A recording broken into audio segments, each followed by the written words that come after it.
Well, it's a wunderbar Wednesday, and here we are starting off another day. Sweetie Abochi and Benjamin Akakpo. You know how we do it on the AM show. But before we get into the lineup, of course, we have our Proverbs because it's still the month of March. And as a way of celebrating Ghana, every day when we come on here, we want to tell you a proverb in our local language. Benjamin, should I go first? You go first. Etododo anyo uvosa. Simply put, etododo nyo uvosa. Obedience is better than sacrifice.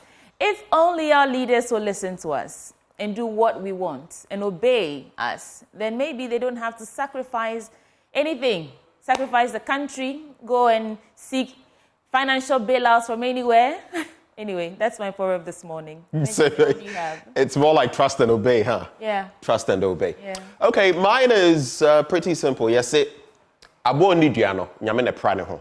Abo a onni duano, nyame ne pra ne ho. Dua here doesn't refer to stick, it refers to a tail. And so basically, even for the animal without a tail, when it goes through its normal processes, defecation and all of that, how does it clean itself? God sees to that.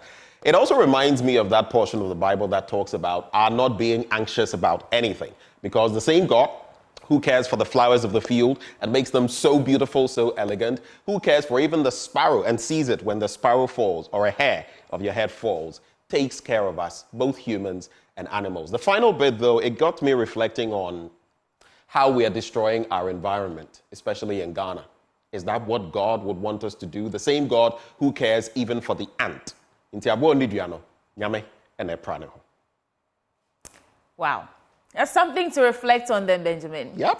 But in a bit, yes, I'll be serving you the news, and we'll get into the news review. Today, political scientist and director of Center for European Studies at the University of Ghana, Dr. Kwame Asasanti, will be our guest, and he's no stranger on the show. After that, then, Muftana Bila Abdullahi will come and bring you all the latest chronicles in the world of sports. Well, from there, we get into our big stories, and there's been a tussle back and forth on whether President Akufo-Addo should give his assent to the anti-LGBTQ bill. Now, the president had earlier intimated that he wouldn't sign it until the legal battles surrounding the bill were over. Well, last night, we cited a letter from the Attorney General which advised that the signing or otherwise of the bill should be made after the interlocutory injunction applications were determined, not after the entire case was decided. So, this was after the clerk to Parliament was rebuffed when he earlier tried to submit the authenticated anti-LGBTQ bill to the president for his assent. And yesterday, some parliamentarians, especially on the minority end, had their say on this matter. They say the presidency is overreaching. But what is the situation? We'll discuss that later on the show. Also coming up, there's a Ghana Connect Town Hall meeting in Tamale today. Evan Smensan will join us with details later on in the show. And then we've got AM Business, courtesy of EcoBank, the Pan-African Bank. And then hopefully we get to enjoy a conversation with a lovely audience. We look forward to it every day, don't we? I like the way you say the normal kojos and names. Please. Say it again for me too. Today, the Kofis and the Adwes. Yeah. It's always good to hear from you. So just stick and stay. Let's know what's on your mind. But for now, it is Sweetie Abochi with the news up next.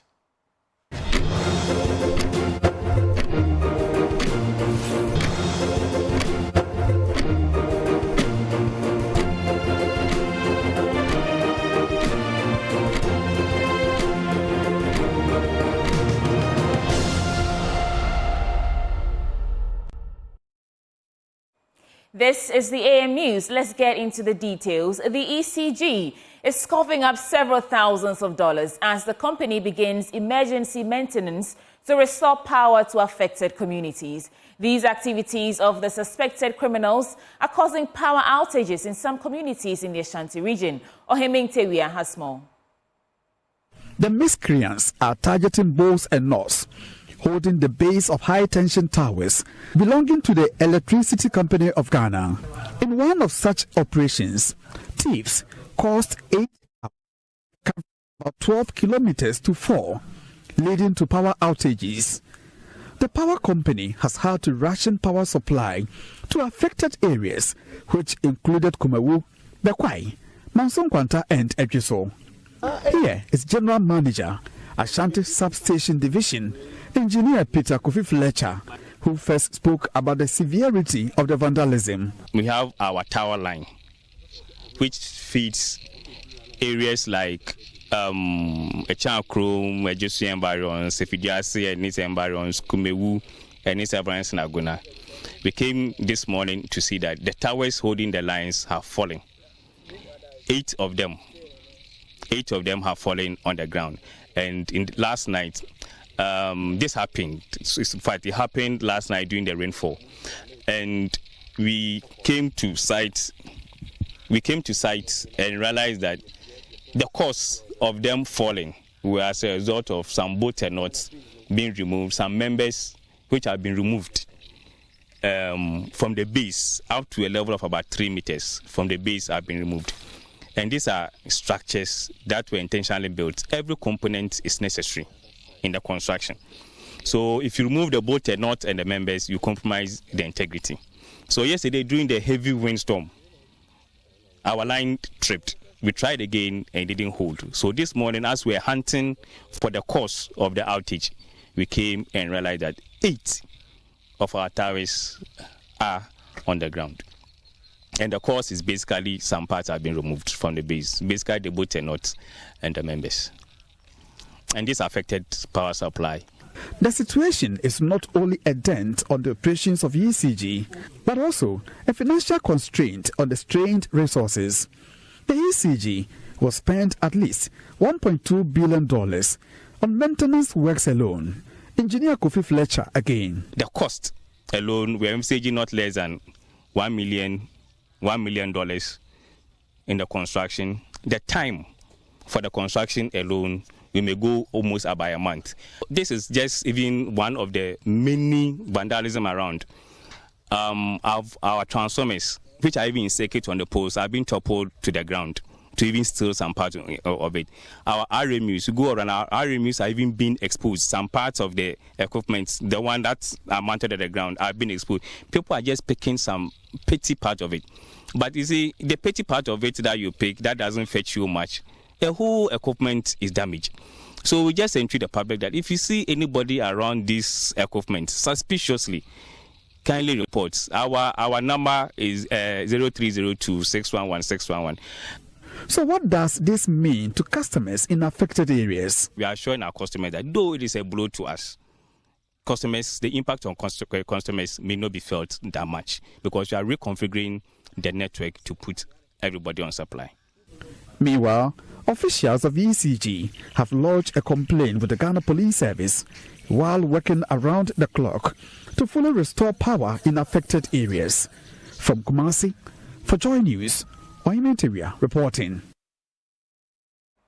Classroom blocks at Manle, Dada and African Unity Basic School in the Dada Kotopong municipality are still in ruins 10 months after its roofing was ripped off by rainstorm. Pupils say they are unable to undertake specialized subjects like computing and practicals because of the facility is no longer fit for such a purpose. In spite of the promise by the Dada Kotopong Municipal Assembly to fix the situation within 3 months, it appears this promise is becoming a pipe dream. Joy News' Ramat Bashir visited the place and has filed this report. It's been almost 10 months with no roof over a 13-unit classroom block at the Africa Unity Basic School and Manle Dada Basic School in the Dada Kotopong Municipal Assembly. The roofs were completely destroyed following a downpour in May 2023. The pupils now compete for space with the hot scorching rays from the sun. But as the rainy season beckons, the fate of over 500 pupils now hang in a balance. The grim reality of having to stay home while the rain setting lingers on their minds. Hannah Aitonam Gavo is the head girls prefect of Manle Dada Basic School. She says the situation has begun taking a toll on the academic work of her colleagues. And the academic works of the students now is coming down because When sometimes it rains, it leaks inside the room, yes. And we don't get time to learn too. Because if it's raining, we all pack ourselves and sit one side. Both Manle, Dada and African Unity are sitting in the same classroom and different teachers. So maybe if Manle Dada is having a lesson and African Unity too is having a lesson, the teachers became confused. The regular classroom stream has been collapsed into one unit. Aside from the congestion they're currently dealing with, they are unable to pay attention while lessons are underway. It's become a reason why some pupils are absenting themselves from school. If it is raining too, all the students must pack themselves at one side before we'll be comfortable. And or even the class we are, it's because of the rain. We can't even learn well. And even the sun is scorching too much. They can't even stay in the class. It's scorching on us too much. We are not feeling comfortable because whilst the teacher, the Manle Dada school teacher is coming to teach, and whilst our teacher too is coming to teach, it will be confused. Okay, for me, I'm striving to learn very hard because when it rains, we cannot concentrate on what the teacher is teaching on. So we all have to go to another class to purchase the small so that we can, when the rain stops, we can come and then learn. I feel sad because when the rain falls, it destroys our books that we used to learn. So we don't get enough books so that we can learn with it. For the head teachers of these institutions, cost sharing of classrooms, libraries and restrooms are a major nightmare they have had to contend with on a daily basis. A timetable for two schools merged into one when it shouldn't be the case. We're having congestion in the classroom because two schools coming together as one was problematic. Furniture was also another. How to draw a timetable for the various teachers to go to class to teach, the two head teachers managing our resources very well was a bit challenging. The situation is unbearable, it's uncomfortable, it's unpleasant. It retards teaching and learning. Instead of progressing, you see them retrogressing. Or sometimes getting information from different teachers becomes very difficult. The Municipal Director of Education at LADMA, Habiba Kotoma, is blaming the slow pace of work on resource constraints. She is confident with the intervention of stakeholders and some companies that situation will soon be resolved. The fact that the cost is so much, the first company that came on board was not able to complete it last year for us. Then we have a current company in place that came forward willingly and asked if they could support any of our schools in distress. And the MCE agreed and handed over African Unity. We are hoping that this current company will work faster and get African Unity back on its feet. Then the Ghanaian child in La can go back into their normal classroom. Curious to find out the cause of the delay, Joy News visited the head of works for LADMA, Engineer Ben Debra. He stated that the budget for the project is yet to be disbursed, but was hopeful that work will be completed in 3 months when funds are allocated.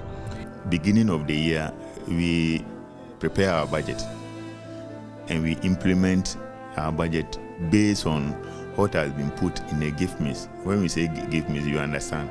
So every payment that is not in the gift miss, it will not be on it. So this year is the implementation year. Come in 3 months' time, you see the final stages of the work. Despite assurances from the Ladade Kotopong Municipal Assembly to repair the damaged classroom block, the situation remains dire, impeding academic activities and depriving students of the right to quality education. Ramat Bashir's report for Joy News.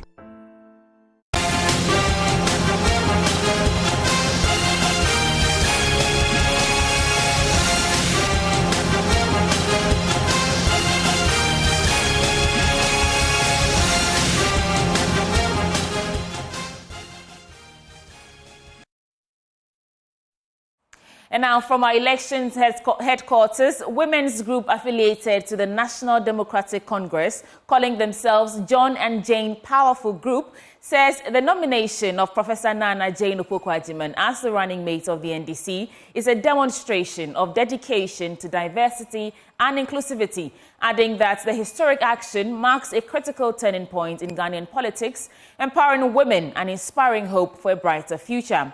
At a press conference, the group praised Professor Jane Opoku-Agyeman's nomination as the running mate for the 2024 general elections, saying it would be a great inspiration for women hoping to hold leadership roles in higher offices. Joy News Upper West Regional Correspondent Rafiq Salam reports from Wa. The focus of the press conference of the National Democratic Congress NDC affiliated women group, calling themselves John and Jane Powerful Women Group, was on the historic nomination of Professor Nana Jane Opoku-Agyeman as the running mate for the 2024 general election. The conference aimed to highlight the significance of the nomination and rally support for her. Convener of the group, Rahina Salifu, highlighted the transformative impact of Professor Nana Jane Opoku-Agyeman's nomination on women aspiring to leadership positions. She averred that the overwhelming endorsement of Professor Nana Opoku-Agyeman by the National Executive Committee, the Council of Elders of the NDC, and John Dramani Mahama is indicative of a strong party support. We are gathered here this morning to witness a historic moment in our nation's journey towards progress and equality. We wish to commend the bold and visionary decision made by His Excellency John Dramani Mahama in nominating Professor Nana Jane Opoku-Agyeman as his running mate for the 2024 general elections. This announcement signifies not only a commitment to diversity and inclusion, but also recognition of invaluable contributions women make to our society and governance. As the largest opposition party in the sub-Saharan belt, we are proud to have endorsed her candidacy for not just once, but twice. This groundbreaking decision did not only set as a precedent, but also serves as a powerful motivator for women aspiring to leadership positions in higher offices. Let us continue to champion diversity, inclusivity, and progress in our political landscape. The women's group outlines Professor Opoku-Agyeman's track record as the former Minister of Education from February 2013 to December 2016. She upgraded all the colleges of education into tertiary institutions. She also converted all polytechnics into tertiary universities. She introduced a progressively free SHS, which targeted about almost 500,000 poor and vulnerable students. She also introduced the Students' Loan Plus to cater for the students who gain admission but face financial handicap in raising initial time-bomb registration fees. Would you vote for me if I promised you the sea? Well, the leader and founder of the New Force movement, Nana Kwame Bediako, alias Cheddar, is promising to cure the Ashanti region's misfortune of not having the privilege to host the big old ocean. According to him, a massive vote for him on December 7 will see his administration sending the sea to the region to ease the burden of hauling goods to and from the region. Stanley Ni Blewu filed this following report. It's that time of the year again when politicians awash the country with campaign promises. Leaders of the political parties like the elephant, the umbrella, and the butterfly are already in the lead, flooding electorates with a mental view of what they think heaven is, hoping to secure their vote in the upcoming December polls. It's however safe to say now, Nana Kwame Bediako, aka the Musk, aka Cheddar, has joined the fray and has in fact overtaken them all. Should he pass the Electoral Commission's political parties registration criteria and after manage to secure 50% plus one of the total valid votes cast on December 7th, 2024, the sea, the ocean, will be extended to the landlocked Ashanti region. I have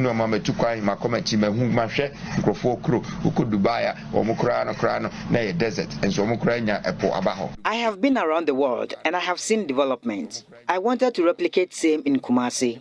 Dubai used to be a desert, but now they can boast of a sea. I would also want to dredge to have the sea in Kumasi, so ships can easily transport goods to the region to enhance business fortunes. Mixed reactions following Cheddar's political promise.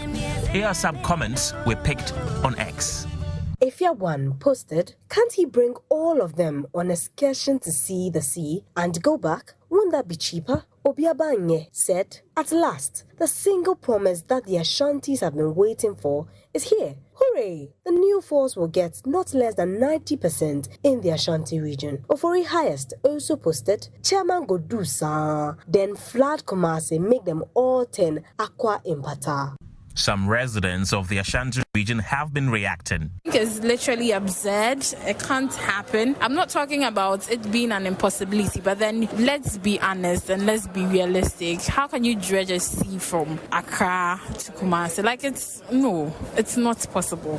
I think it's outrageous because, saying that you're bringing a sea to Kumasi is out of the ordinary. If you are going to say that you are bringing a sea because of transportation, then you are very, very wrong. Maybe he's just using it as a means of trying to get the attention of some people. But then, to me, this idea of bringing a sea to Kumasi is not feasible. It's literally impossible, Charlie, because how can you move sea from where? Accra to Kumasi? What if you're talking with Kumasi? Why are you coming to put the sea in Kumasi? You get it? So it's literally impossible. Are you going to dig in gutters, tunnels, or how are you going to do it? It's not possible. Well, if you live in the Ashanti region and your wildest wish is to have the sea on your land or live along the coast, then the masked man, the Cheddar, Nana Kwame Bediako, is your preferred candidate. Make your vote count.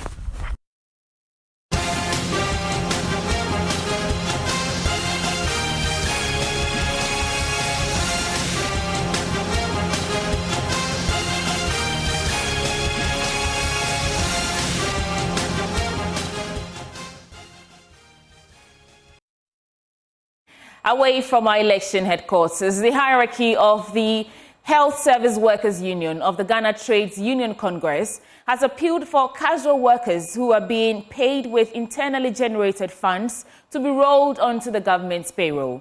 The union believes this will take the financial burden off the health facilities that survive on the meager IGF for management. The Volta and OT regional chairman of the HSW, Emmanuel Bagno Gato, appealed at the Volta Regional 13th Quarantine Program. The membership of the Health Service Workers Union of the Ghana Trades Union Congress is alarmed by the recent happenings concerning the employment of casual workers in the health sector. The union questions why the government has failed to enroll casual workers paid with internally generated funds onto the government payroll, but employs fresh hands in the sector. The Volta and OT Regional Chairman of HSWU, Emmanuel Bagno Gato, raised concerns about the development at the Volta and OT Regional 13th Quadrennial Congress in Ho. This category of workers, mechanized and sent to the facilities to work. Whilst we have same category of people on government, on IGF, of the facilities.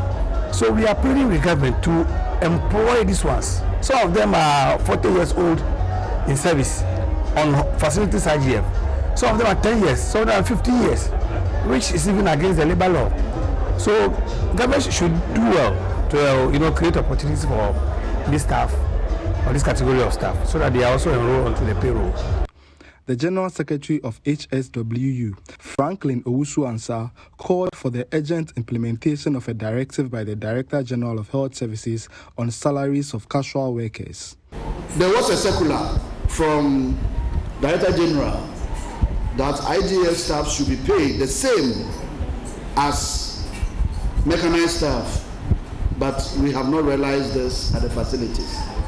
Kindly take this to Regional Director that, yes, we know he's our father, he has ears for us, and he knows that we have the strength and power to support him to achieve the dreams of the region in terms of health. Volta regional officers were elected to lead affairs of the union for the next 4 years. Fred Kwame Asari, Joy News, Ho. That was the 13th Quadrennial Congress in the Volta region. Now moving on, renowned media personality and host of Standpoint, Ohinire Giftianti, has urged young women to brighten their corner, citing her own journey from a floor manager to a television anchor.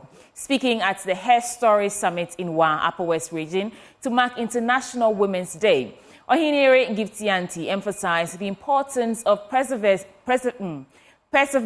in the face of criticism. Joy News Upper West Regional Correspondent Rafik Salam reports from Wa.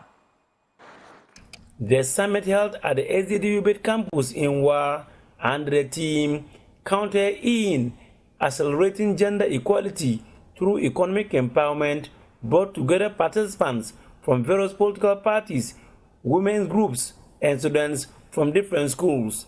The event is part of Feed Ghana's annual Hair Story campaign, aimed at highlighting the stories of women in diverse professional fields and promoting mentorship and advocacy for young women and girls. Executive Director of Teen Talk, Osman Linat, welcomed participants to the summit, setting the stage for discussion on gender equality and women's empowerment. International Women's Day is not just a day, it is a movement to recognize the resilience, strength, and unwavering determination of women from all walks of life. It is not just the continuous celebration of successes, but also to acknowledge the challenges we continue to face in our pursuit of equality and justice. In a keynote speech, Chief Executive Officer of A Direct Impact, Noam Falong, highlighted the ongoing challenges faced by women in education, health, and economic empowerment. While there have been strides in areas such as education and healthcare, economic empowerment still remains a very difficult frontier for women in the journey towards gender equality. Very often, women are disproportionately affected by poverty. We know that in our locality, poverty is rife. There's so much difficulty, so much suffering, low incomes. But when you look at women, we bear it even harder than the men. Renowned media personality and host of The Standpoint, Ohinire Giftianti, shared an inspiring journey, encouraging young women to pursue their dreams despite obstacles. I didn't set out to be a journalist. I didn't want to be a journalist. But I found myself in that space. So I decided that I was going to make the best out of that. Listen, ladies, no matter where you find yourself, make sure you make the best out of it, so that when you leave there, you'll be remembered. Ladies, it doesn't matter how you start. It doesn't matter who you have in your corner.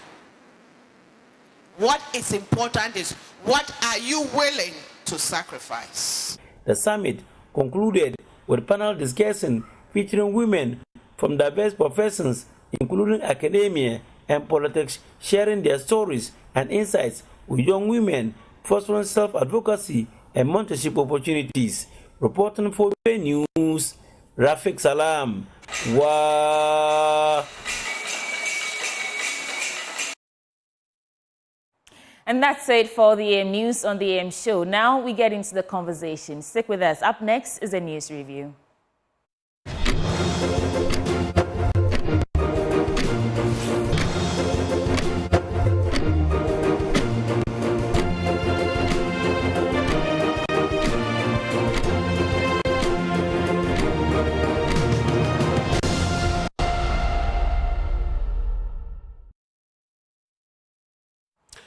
Welcome back on the AM show. Time now for us to get into the stack of newspapers right here. I'll be ushering you into them in a bit.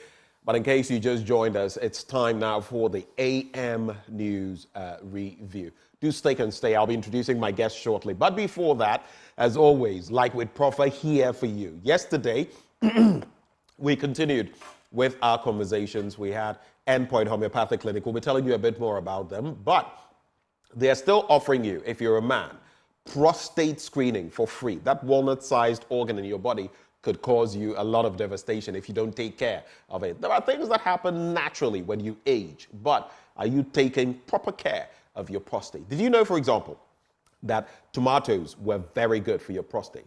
I know a lot of men who don't like tomatoes, but there you go. You're actually creating problems for yourself. They contain elements that are very good for your prostate. Now, if you're a woman as well, your fertility, maybe you've taken it for granted. I'm a woman, so I'm fertile. For all you know, you're developing fibroids, which could compromise your fertility. For all you know, there are things going on within your reproductive system that could actually lead to a loss of fertility over time. Now, this is why you ought to make your way to Endpoint Homeopathic Clinic, because for both of these, they're offering screening for free. Just reach out to them at any of their branches. In Accra, they're at Spintex, opposite the Shell signboard. Kumasi, Kronoma here, behind the Angel Educational Complex. There's Takrade, Anaji State, Tema, Community 22, Techiman Hanswa, and Esiama Nzema. Their call lines 0244 867 068 or 0274 234 321. Endpoint Homeopathic Clinic, the end to chronic disease. On the start of the news review for this morning, I am joined by a political scientist at the University of Ghana. He's also director of the Center for European Studies. He's none other than Dr. Kwame Asante. Doc, I see you. Do you see me? I see you too, Ben, and I like your outfit. Thank you. I like the muscles I'm seeing. Fond memories. In the 90s, I used to have such body, man. Then you should not see me when I do start working out, because it's been a while. It's been a stressful start to the year, but we are making do. And I love your elegant University of Ghana shirt, Integri Procedamus. I'm proud. Eugene, our school, our pride. Yes. So I'll give you your usual time, but before you get into that, I have a problem. It has to do with power, energy, electricity, because last year, I think I shared this experience with you. You shared it at the same time, yours as well, where the lights, you couldn't power, you lost some fish and all of that. Do you remember? At that time, I was without light for 5 days. And the reason was simply that the systems were down. So you had money to buy credits. In fact, I purchased credits. They didn't reflect. You couldn't get credits from a vendor. You couldn't get credits on the app. Guess what? I'm back in that situation because, you know, for those of us on Camstrap 2, they are making some changes, bringing in other meters. But for those of us still on those old types, Camstrap 2, now, for 2 days now, you can't recharge. Not at the vendor. You can't recharge. They don't have connectivity. And the app is also not working. In fact, yesterday I invited some ECG people. The last time it happened, I called Samuel Dubik Mahamad, the managing director of ECG, and he was telling me some stuff about South Africa and things coming. Here we are again. I don't know, but these things are frustrating because consider my job. I have to wake up very early, get things done if I've not ironed the day before. So it just makes things, but here we are. Anyway, I'll leave you to reflect on what you want to reflect on this morning. Yes, I'll touch on it briefly and then move into mine because this is a matter that is of concern to many, including my good self. Sometimes, you are in a situation where you have money, you want to purchase credit, you can't have access. Why? Sometimes the light goes off without any notice to anybody. Meanwhile, you have planned your life in such a way that you want to make use of electricity for whatever that you have planned for, and you don't get it. It's worrying, and nobody tells you anything. Today, is the ECG company telling? Is that information not forthcoming? Because what we are seeing is nothing but doom. So why are they afraid to say that? There's nothing wrong when you are governing and there are difficulties. Come out and say it. If it is not it, also clear it and let us not see that action that gives people the concern or they believe to want to describe it as such. I don't get it. If you govern in such a manner, you always give room for speculation, and it doesn't bode well for you. This ECG thing must be fixed and fixed once and for all. That people have money to buy credit, they can't get it, or they have to move. What do you want us to do? What do you want us to do? It is a problem. I've been experiencing that, so I share in your pain. I share your pain. But I'll quickly tie it up to a documentary that Joy from you guys did. Congratulations, about empty plates. It's actually titled Joy News, Empty Plates, the Free SHS Promise. Right. Yes. I look at it and I ask myself, are we a serious people? Do we have government which is serious? You have come out with brilliant policy, free SHS. You want to also feed people free in school. That's good. But look, it's a policy. So a policy, once you introduce, you have to evaluate it from time to time and see whether the policy is living up to expectation. Right. If not, you find ways of improving them, or you terminate it altogether. Is that what we are seeing? Is that what we are seeing? That what even gets me so angry is the fact that you see the PRO for Ministry of Education trying to justify these things. When parents are saying... Yes. Yes. I was so in fact, in reference to this, he spoke about a report, and then he also talks about speculation. But just 2 days ago, I hosted Dr. Clementa Park, who is, I believe, the deputy ranking member on the Education Committee of Parliament. We were here talking about the crucial issues, and we activated the phone lines. Doc, you should have listened to the calls we were having. Real stories on the ground. I believe Agona, SHS, even Wesley girls. Can you imagine that one person called and said, as a parent, he was concerned because his ward had seen what is supposed to be rice delivered to Wesley Girls High School, and they were what was labeled. The label on the jute bag was poultry feed. Poultry feed. Can you imagine that? Can you imagine that? Yeah. Can you imagine that? But if you make mention of it, they'll tell you, oh, it is speculation. I don't know. What is that? And I was so angry that the PRO got the courage to defend these things, and then you will not let people talk. This is parents who are saying that we don't have food, the required food nutrient for our kids. Right. Are they lying? How would parents lie about their own children when they are not getting the service that they are required? Why? When I look at him, I say, PRO, come again. It's so annoying. He shouldn't get us angry. All right. If you are governing and there are problems, share the problems with us. We will also come in and be part of the problem solving. That is how we govern. But you want to cover the thing. You don't want anybody to. I was so surprised when one of my colleagues talked about the fact that, we spend so much in feeding our kids. And I said, I don't believe this. I took a phone and I called a journalist friend, and he confirmed. And I said, really? Because all this while I did not know. And my worry was the fact that teachers were not speaking.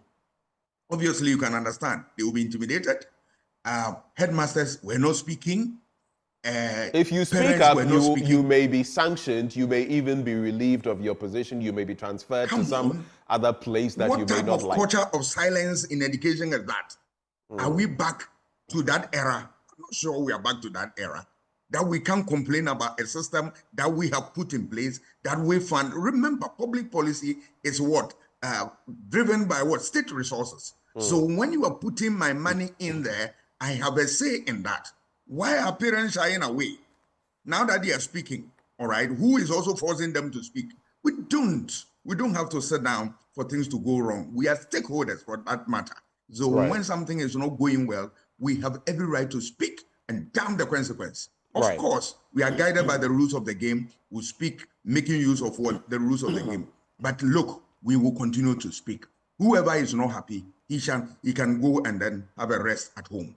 We will continue to speak, criticize the system, and we will not also hesitate to praise when praise is deserved of that action.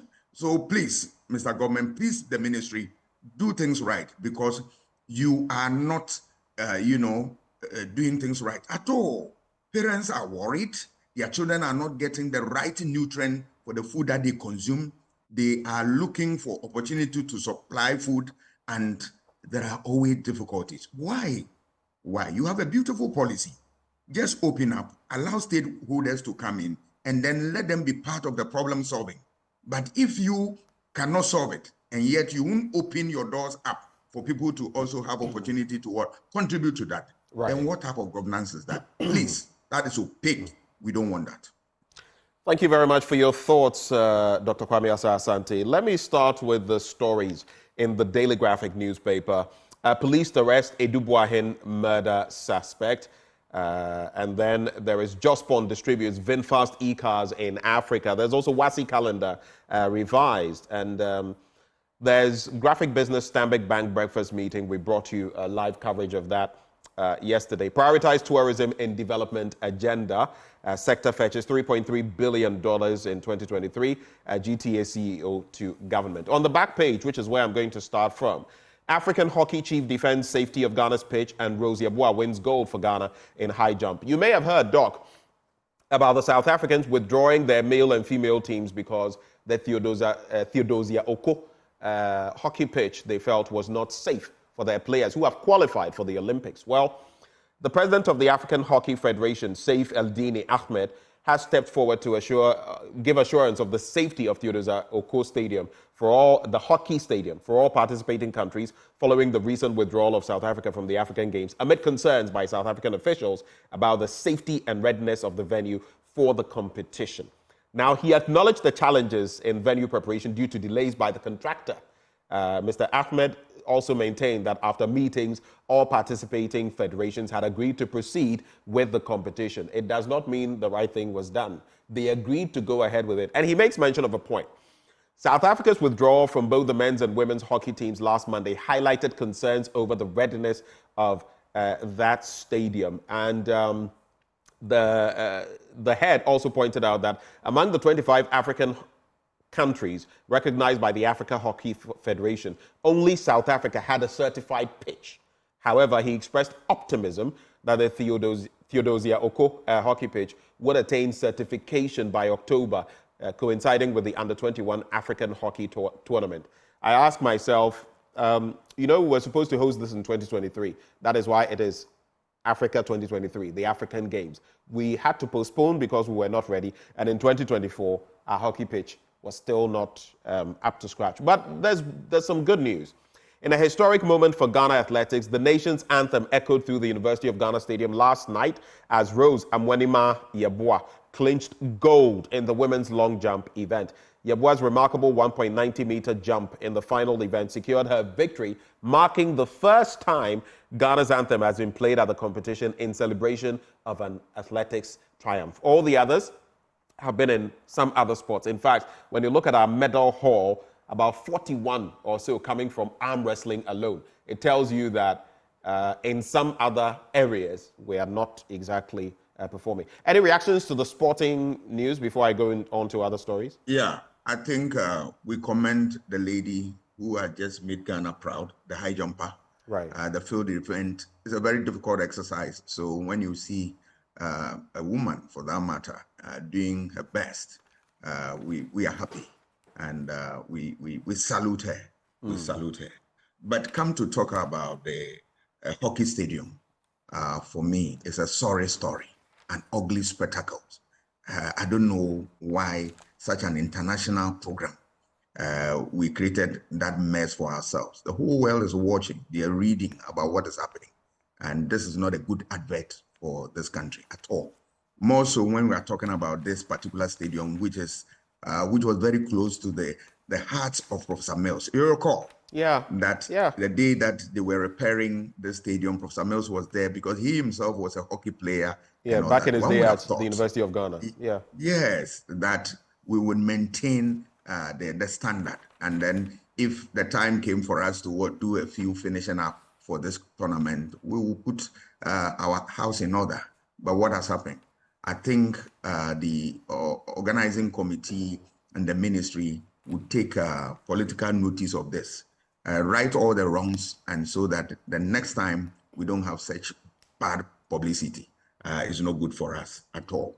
The issue of tourism is an important one. If you may, maybe I'll just read a bit of the story and then you can react to it. So it says, the Chief Executive Officer of the Ghana Tourism Authority, Akwesi Agyeman, says there must be a deliberate action to put the tourism sector on the front burner of government policy because of its potential to be a key driver of national development. He said in most instances, tourism was treated as the last item on the budget and that there was the need to rethink its role and potential contribution to the economy. Now, in spite of the potential for growth in the tourism sector, challenges such as high taxes on hotels, import duties, utility bills, and labor costs were identified as impediments to the industry. I don't know whether in recent times you've tried just hanging out at any eatery or hotel or whatever, it would shock you about the cost. Yesterday, I think at the Graphics Stanbic Bank breakfast meeting, I don't know whether it's the head of the Labadi Beach Hotel where it was being held. He says some of the fish, for example, they can't source it in Ghana. If you do, you will not get the right quality and you may not get the right quantity. So they have to source it from South Africa. And the taxes on them, it means if you crave that and you are going to that entity, through no fault of theirs, already the cost is sky high, even before they can add on anything. These are impeding the tourism sector. Very, very unfortunate. Yesterday, I listened with rapt attention the program that was organized, and kudos to your team. You did a lot by asking the relevant questions. I was very much in love with the question posed by, Winston about whether the problem you raised about the manager saying that some of the items, they can't get them here at the right qualities and quantities and all that. We have to start from somewhere. If you're talking about fish, the ministry has done a lot by helping the aquaculture to grow. And then the aquaculture chamber is also doing a lot. What they are failing to do is to make sure that those who produce, all right, they get market for them. I think if the hotel is mindful and or minded, and then they want to support this effort, let them get closer to farmers. And I'm sure some of these will be dealt with. Coming to look at the tourism in general, I think we have the potential in this country. And I saw Joy FM, your team, moving to my area, Ekwapem, the Sanama, the Komfanochi hometown, and the rest of them. There are a lot in this country. All that we need to there should be a conscious effort to develop them and derive the necessary benefit from what God has given to us. Right. If we are able to develop the sector very well, add to cocoa, right, improve every aspect of cocoa, we should clear unemployment. It should be a thing of the past. But our leaders simply don't want to do it. I don't want to believe that they are bereft of ideas. It's simply what they don't want to do it because they know how to do it. They have seen it from other developed societies and all that. And knowledge abound. So if they really are serious about our welfare, they will impose some of these things and make life better for us. We need to rise up as a people to demand such answers during campaign. Right. So that you don't only put it in your manifesto, but we make sure that, look, you work the mathematics for us in the first place. And then when you get power, you come and implement them. If you fail to do that, we show you the exit. That's all. All right. Doc, let's make the most of the next 6 minutes or so as we get ready to wrap. On page 16 of the Daily Graphic, pay contractors, Asantehene urges government. And the Asantehene Otumfuo Assetu II has urged the government to pay road contractors in the country to enable them to pay back loans they acquired for projects. He also said the government must stop piling up certificates of contractors and rather pay them promptly for them to complete their works on schedule. The Asantehene said the inability of the government to honor its payment obligations to contractors had led to some of them abandoning projects. But I'll just like to go on the international front and do this quick story. Criminals making billions from forced labor. That's according to the UN. And Illegal profits from forced labor worldwide have risen to the obscene amount of $236 billion per year, the UN Labor Agency reported Tuesday, with sexual exploitation to blame for 3/4 of the take from a business that deprives migrants of money they can send home, swipes jobs from legal workers, and allows the criminals behind them to dodge taxes. Do you have any quick thoughts on this before we get into the Ghanaian Times newspaper? Yes, I'll look at the pay contractors. That is a very important statement from the king, as always, right? Why would we want to engage people to work for us, and then when it comes to payment, we shy away? It's unfortunate, and I salute the king for bringing it to the attention of government, right? Is government doing things right? People have what? You have engaged them. They have rendered the service. Why are you refusing to pay? I mean, it's part of the things that pile up debt for us in terms of what, our local debt. It's not a good thing. And if we want to be serious, let us be serious here so that we have our rules fixed at all times. It is in the interest of government to do that, because when it comes to accountability, they have to account for this. And they should not be in pain when we also see that, look, they have not performed satisfactorily, for which reason we want to punish them by voting against them. That they should not be, it should not elude them. They should be mindful of that. All right. The other one is what, the 236 billion that we lose through this illegal activities within the world stage. These things are of great concern, and that we need to find solution to this. It's becoming one too many, and I think the international community must rise up to the occasion and deal with it head on. In the Ghanaian Times, I will focus on the president giving us his assent to the anti-gay bill, so to speak. Now, I'll start from page 8, where AG advises President to hold on to assenting to LGBTQ plus bill. The Attorney General and Minister of Justice, Mr. Godfred Yeboah-Dame, is advising President Akufo-Addo to hold on to assenting to the Human, Sexual and Family Values Bill 2024 until the Supreme Court decides on 2 actions filed by Richard Delaskai and Dr. Amanda Odoi to challenge its constitutionality and consistency with the 1992 Constitution.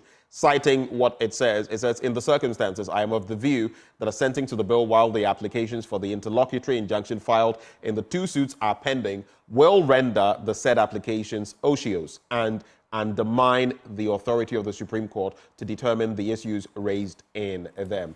Ocious or otios meaning that it will be futile. But then, when you go to page 4, we have the minority also responding. The Office of the President has told Parliament to desist from transmitting the Proper Human, Sexual Rights and Family Values Bill 2021 to the President for his assent. The office explained, I basically cited that, but there are some reactions because the minority says the presidency is now overreaching, that it is overreaching its powers and that it is not acting in consonance with what is required of them. An application for injunction, Haruna Idrisu, the former minority leader, argued, was not an application in itself for the president to delineate his duty as he is enjoined by the Constitution. The count from the day the clerk submitted the bill to the office of the president was on, and should the president not assent or communicate back to Parliament within 7 days why he can't assent to the bill as required of him in Article 1067, quote, we will hold the president responsible for constitutional breach. Your thoughts? Yeah, a very interesting conversation there. But I am with the president because the issue is before the Supreme Court. Why are we in a hurry to deal with it when it's at the appropriate forum? But the president was in a hurry when the e-levy was at the Supreme Court. People took up the matter to the Supreme Court. He signed it anyway. We saw the criticisms. When we saw the criticism that you should have waited. This time around, the president wants to wait. And why are people talking? But then people will talk because you are picking and choosing. When it suits you, you act a certain way. Because, of course, if you've listened to the Attorney General, if you've listened to Apinyo Market, if you've listened to the president himself in the past, it was clear that there was signaling on this matter. So then people say, you are picking and choosing. But what's good for the goose should be good for the gander. But the first one, we saw the criticism that he was wrong. He should have waited and all that. Now the president wants to wait. Why are people also not interested in that? I believe that we should wait. Let the Supreme Court will finish its work, and then we come back and see whether the president will sign or not. It shouldn't be difficult. Definitely, this bill will either be signed or not be signed. It's just a matter of time. So I believe that we have to wait and wait till the Supreme Court finishes its work. All right. In the Daily Guide news paper, late Kiki B's CEO's girlfriend freed. There's the bit about the anti-gay bill. Then there's one arrested over Edu Boahen's son's murder. I'll get to that story on page 3. And the Ghana Police Service has arrested a suspect, Mark Forson, in connection with the murder of Dr. Christopher Edu Boahen, son of the late Professor Albert Edu Boahen, who was the New Patriotic Party's presidential candidate in the 1992 election. According to reports, Dr. Edu Boahen died after armed robbers invaded his home in East Legon in the Greater Accra region. The police, in a release signed by the Director of Public Affairs, Assistant Commissioner of Police, Grace Ansa Akrofi, stated that on March 19, 2024, they were informed by some relatives of the deceased about his suspicious death in his room. In response, a team of police investigators and crime scene experts visited the crime location to initiate an investigation, which led to the apprehension of the suspect, Mark Forson. There's also the Kiki B's story, and a high court in... No, that's not it. Mam Yandi Juf, the girlfriend of the late Bennett Ajekum Adoma, Chief Executive Officer of Kiki B's Restaurant and Lounge, has been discharged by the Medina District Court, where she was being committed for his murder. This follows an advice from the Office of the Attorney General, which asked that the accused, who was charged with one count of murder, be discharged. Juf was arrested and dragged before the court for allegedly killing her boyfriend, the late Adoma, who had visited her at Ogbojo in Accra, where he is said to have become, quote, hyper and started behaving strangely and throwing about things in the room amidst shouting that some people were chasing him.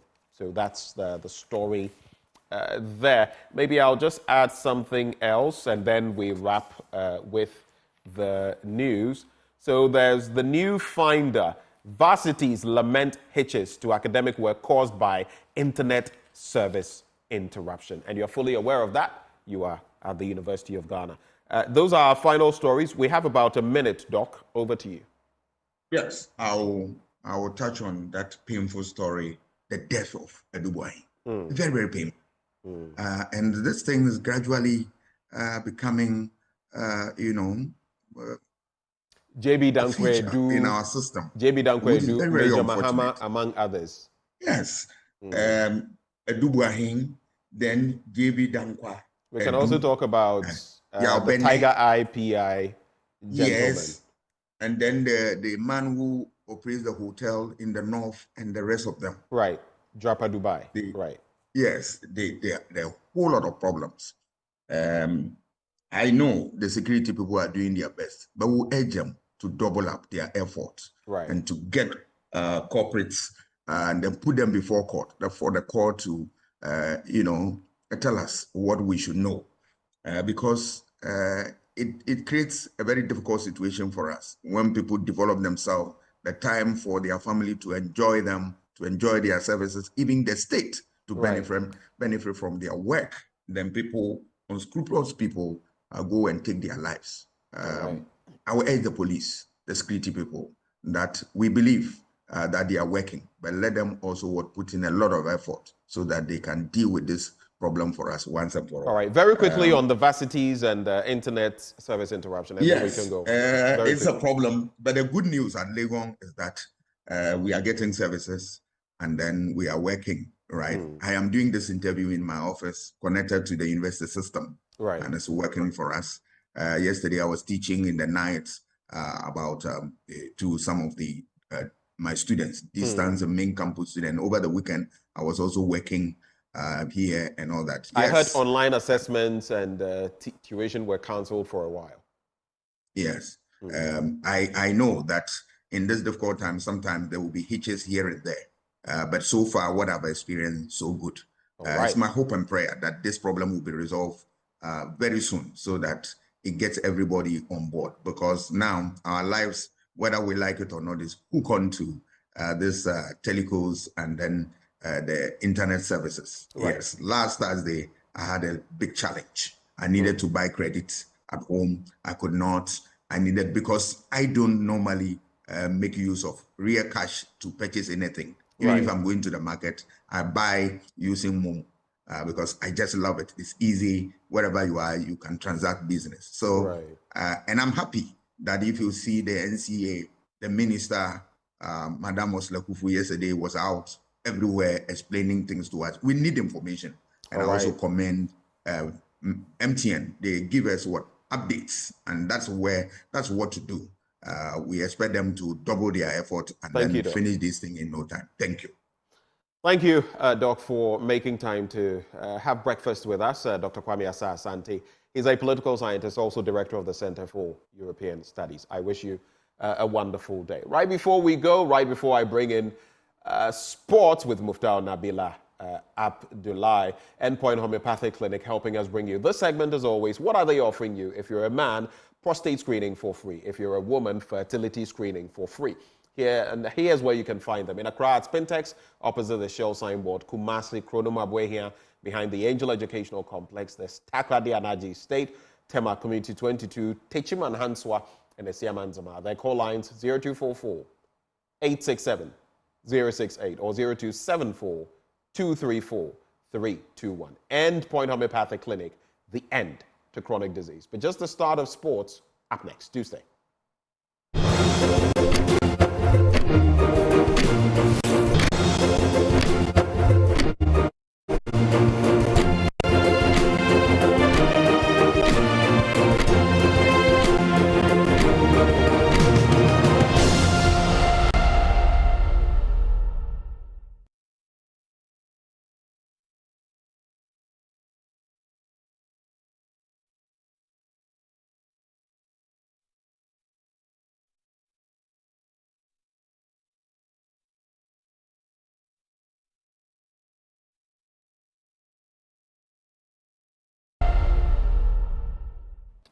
Welcome back on the AM show. It is time now for us to get into our big stories. And the question is to assent to the bill or not to assent to it. That is the dilemma, if you like, of President Akufo-Addo. Some civil society organizations, among others, have said, sign it. Others have said, don't sign it. In the political divide, members of his own party have said, put pen to paper. Do this on behalf of the ordinary Ghanaians. Others have said, wait, hold on, not so fast.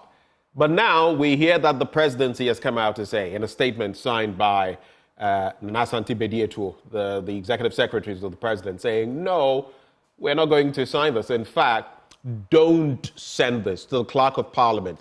Don't table this before us because we don't have leeway. You don't have leeway for that to be done in that regard. We've also heard from the Attorney General, who has proffered advice that in light of the surrounding developments and the matter being before court, the presidency should stay on giving assent to the bill. But the minority sharply has contended that the president is overreaching. He is reaching beyond the powers the Constitution gives him. And again, there's been talk about the e-levy, which had some challenge in courts, the Supreme Court for that matter. But Mr. President went ahead to sign it. So, is Mr. President picking and choosing? And where do we go from here? Well, joining us for a discussion on that, we have the lawmaker for South Dai. I'm talking about Roxanne Nelson Dafiamekbo. He joins me right here in the studio. Well, thank you very much for joining the conversation, Roxanne. And later on, we'll also have Dr. Justice Swemsai joining the conversation as well. Roxanne. It's my pleasure to be here. And how do you find our new studio? I was going to zoom straight into that. Very beautiful studio, befitting your status as a primus inter pares among media operators in this country. And I think that we used to operate from here anytime we came to the studio those days, but the renovations began, and here we are. Fantastic studio. Yeah. And we have to commend management for this. Yeah. Very spacious too. Indeed, but it's not been easy. I know. On the back of, price fluctuations. If you budgeted... And all that. Pardon me? On the back of DDEP and all that. Yes. So, and even if you budgeted for an item, this was around when we also started being hit by currency fluctuations. Yes. So if $1 was, let's say, 7 cedis, and all of a sudden now it had jumped to something, you realize what that would mean for it throws every budget out of scope. Exactly. I appreciate that. So it's taken a lot to bring this to bear, but we're happy to deliver. After all, like you said, we are primus inter pares, first among equals, first among our peers. But let's get to the main matter, the meat of the matter. But let me say this. My constituents were in distress. Oh, right. Rainstorm, some terrible rainstorm. How long ago was it? That was last Thursday. Last Thursday. So by Friday, lots of homes. This is from Peki Wudome. And these are some of the pictures behind us. I had to quickly rush to go visit them. I was there on Saturday and Sunday. Wait, this is the building with the roof ripped off? Completely gone. And this is Wudome. And so far, by our reckoning, over 100 homes affected. Wait, you're telling me over 100 homes are like this in this state? No, various degrees of damage. Wow. So we have homes like this in Wudome, Blengo, Peki Chame, as well as Tongo, Germany. And I see. We are in distress. We are calling for help. We need roofing sheets, some timber, as soon as possible. So you need what timber? Roofing sheets. And roofing sheets. Timber. That's 2x4 to be able to assist the people to re-roof. The rains have set in. So even though this happened last Thursday, that's me in the background. Okay, so those are some roofing sheets that have been completely ripped off. And even though this happened last Thursday, it rained on Saturday, it rained on Sunday. Wow. And I left yesterday. And I'm told that it rained again. So, when it's like this and it rains and the rains pouring, it eventually destroys the structure. So that's the situation. That's where we are. This is really sad. So how are the people coping? Somehow, because especially if this happened on Thursday and then it rained on Saturday. You have property in there. How do you take it? Where do you go? We still have family support. The social support system in the rural areas is still strong. So some have moved to join family homes. Some too have moved to join families who live in other residential properties in these communities. And so that is how we are coping for now. But the intervention regarding provision of roofing sheets and timber to support them to re-roof the structure before we look at other means of sustenance will be looked at. Wow. So this is Wudome. So I guess this is an appeal as well to the general public to help out. The same way people were very helpful when it came to the Akosombo Dam spillage and all of that. I mean, this is you can look at that building, you can see that part of the roof, part is gone. This one at least is it got the back. This one is the back. Oh, for this one, so you can't see it. It's the rear that has the problem. So we are gone this way. Wow, look at that. Yeah, completely. Look at that. These are troubling scenes, and definitely no one would want to be in such a situation. Well, look at that. Look at that. Different angles. Different angles. Anyway, so let's see. Now that it has been put out there, I've made contact with the NADMO CEO, as well as the Director General, as well as the Deputy Director General, and I hope that they come to our aid soon, or as soon as possible. I see. Well, that is a concern that has been raised, and we are all adding our voices to it with our platform and hoping that people of goodwill will support this community. About 100 of them with their roofs either fully or partially damaged, ripped off. And we're hoping for help for them. But let's get to the substantive matter. How did you find the latest, release from the presidency, Nana Asante Bediatu, communicating basically to Parliament, to the clerk of Parliament, stay whatever you're doing? When we say stay in legal terms, you understand. Don't proceed. Don't even bring this to our table. And we heard from the minority leader, but what was your thinking when you heard of this? First of all, when the letter was forwarded to me, what struck me as odd was the tone of the letter. I mean, there is an official way of communicating, irrespective of your feelings, personal feelings. When we are communicating officially, formally, there's a tone that we apply. But the tone in this letter was one of disdain, was one of arrogance and contempt. Arrogance and contempt. Yes. I mean, if you read right from paragraph 1, it says it's come to the attention of that the clerk made an attempt. How do you attempt to serve any document on the office of the president? The office of the president is a public service office. It's part of our civil service structure. It works 24 hours a day. The office of the president doesn't sleep. It receives all manner of official communications from all manner of statutory and official institutions in this country.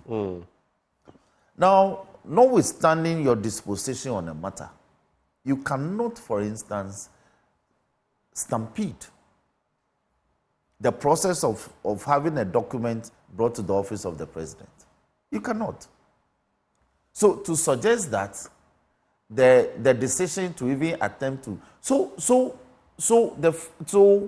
what I can gather is that the clerk actually went to the office of the president to deliver the letter, and he was driven away. But you don't know that for sure. You don't know that for sure. You can gauge that from the letter. Because you see, there's a protocol you go through when you enter the office of the president. Right. There's a first gate. And let me see whether we can just put that letter on. Let me try to get that letter. So there it is, office of the president. It is dated. So the 20. No, that is not the date. The 18th of March, 2024. And it says transmission of the Human Sexual Rights and Family Values Bill 2024. It has come to the attention of the office of the president, of this office, that while the president and other senior officials of the presidency were at Peduase for a cabinet retreat on Thursday, 14th March 2024, you attempted to submit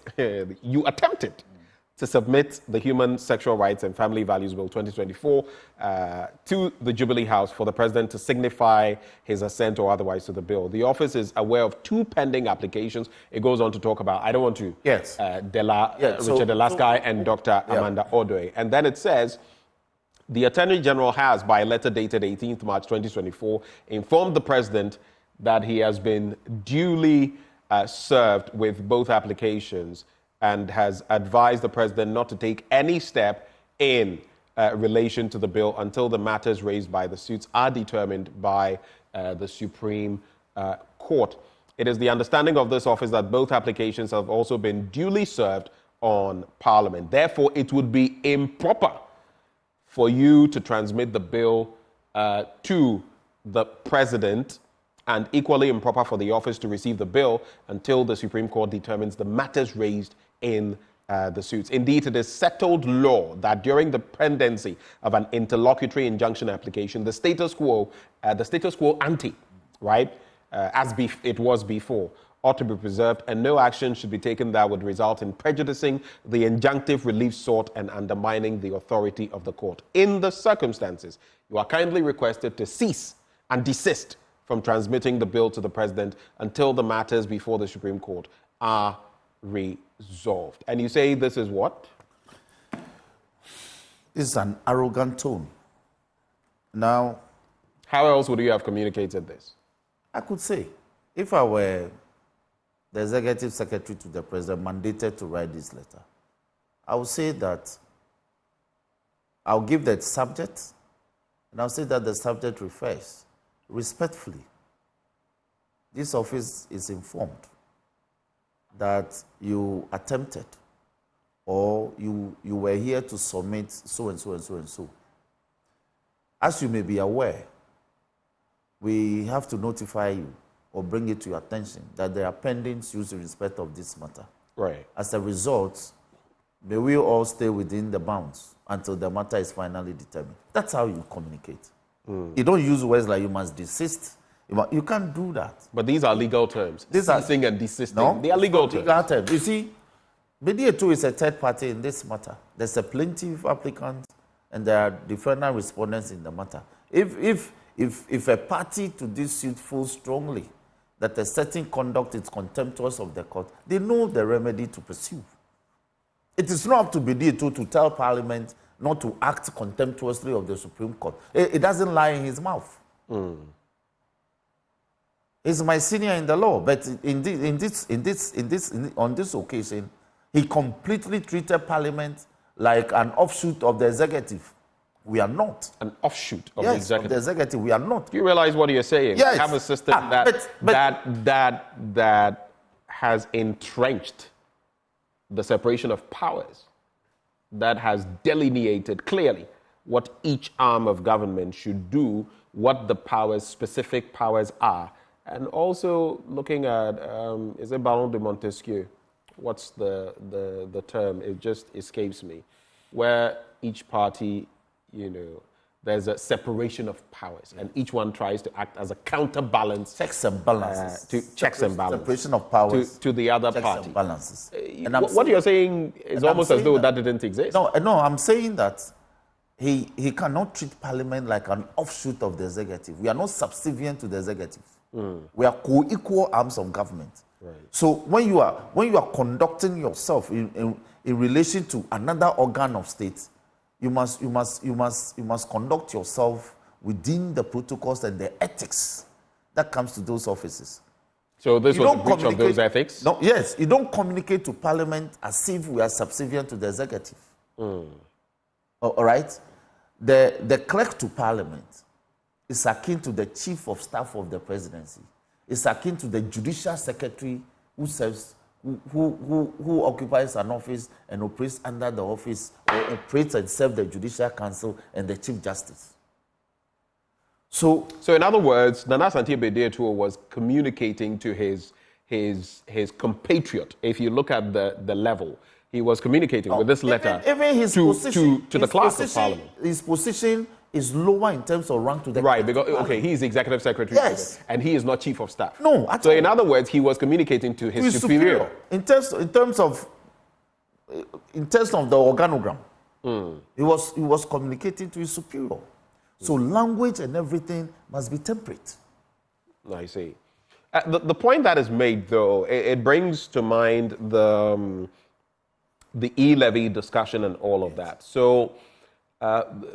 Indeed, it is settled law that during the pendency of an interlocutory injunction application, the status quo ante ought to be preserved, and no action should be taken that would result in prejudicing the injunctive relief sought and undermining the authority of the court.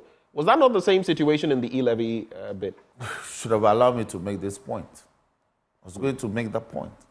That Bediatuo was still the executive secretary to the president when the minority went to court to challenge the constitutionality of passing the e-levy into an act, which subsequently received the presidential assent, got gazetted, got numbered by Parliament, and has been implemented. Was he not the executive secretary? Isn't the status quo ante doctrine ought to operate at the time? But what did they say?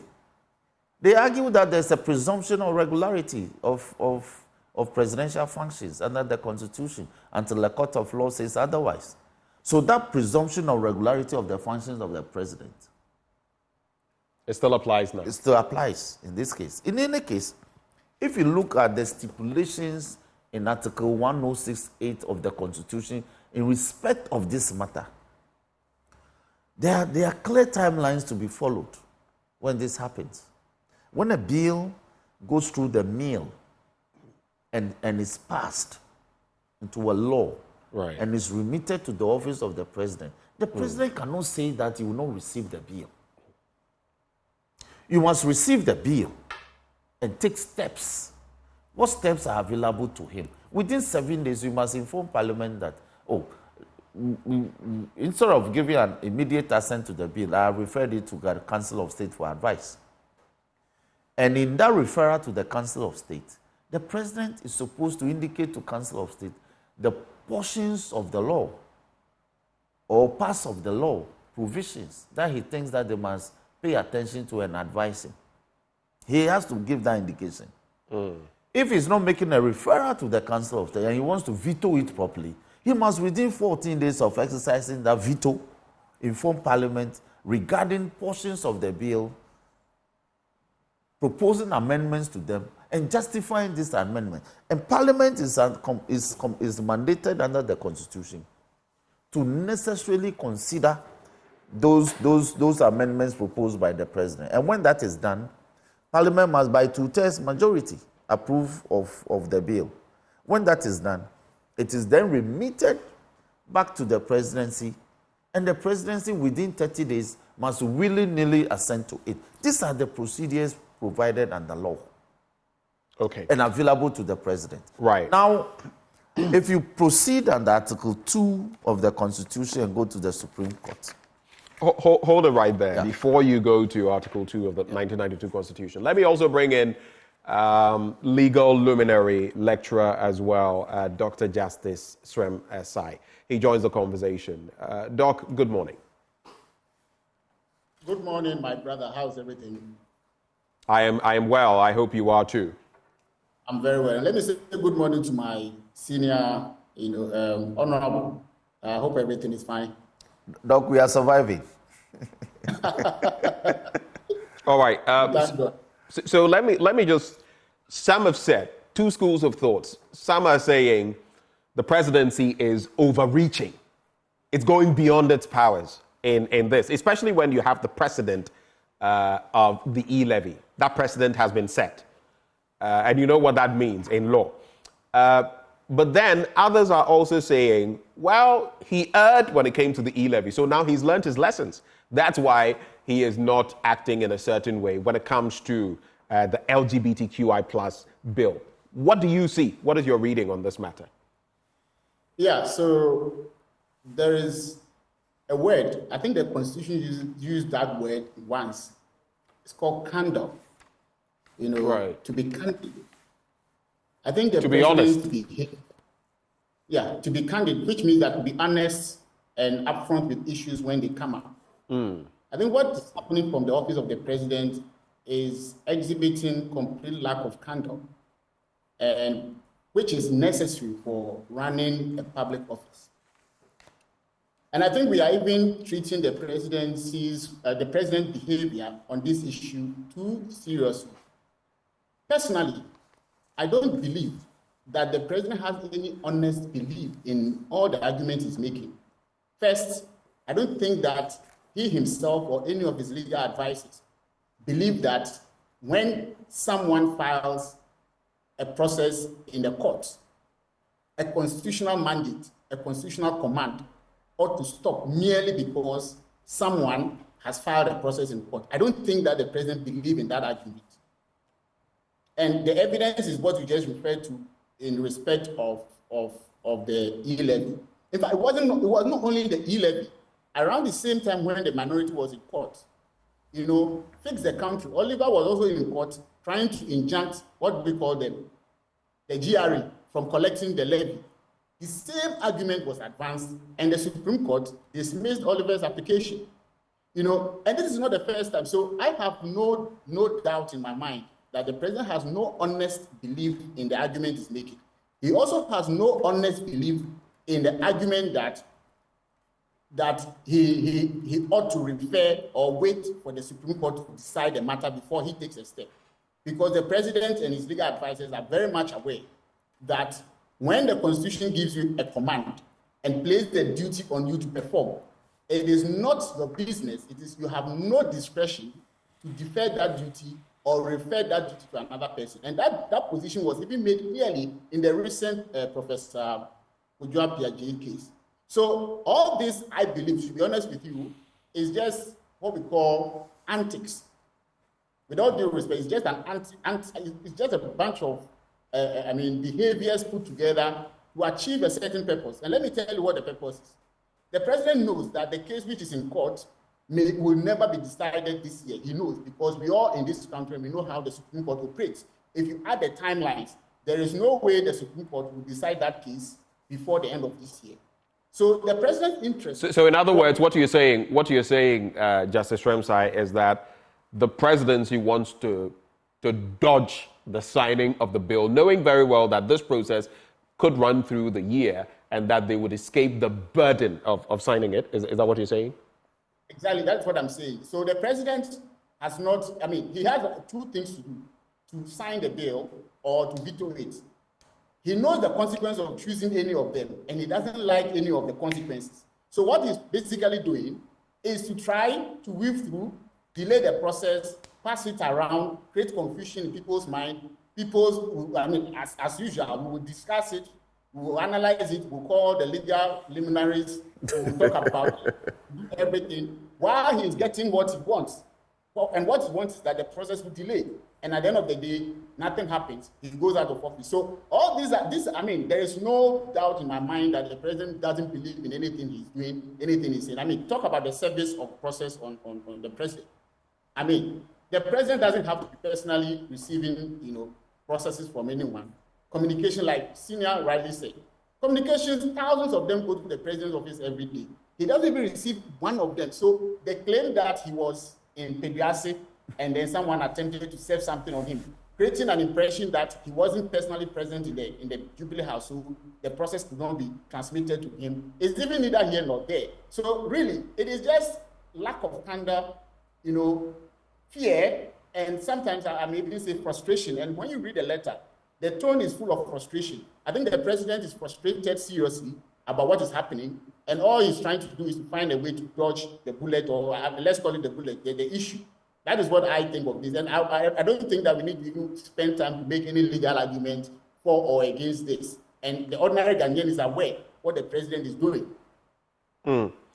But you say it's a complete lack of candor.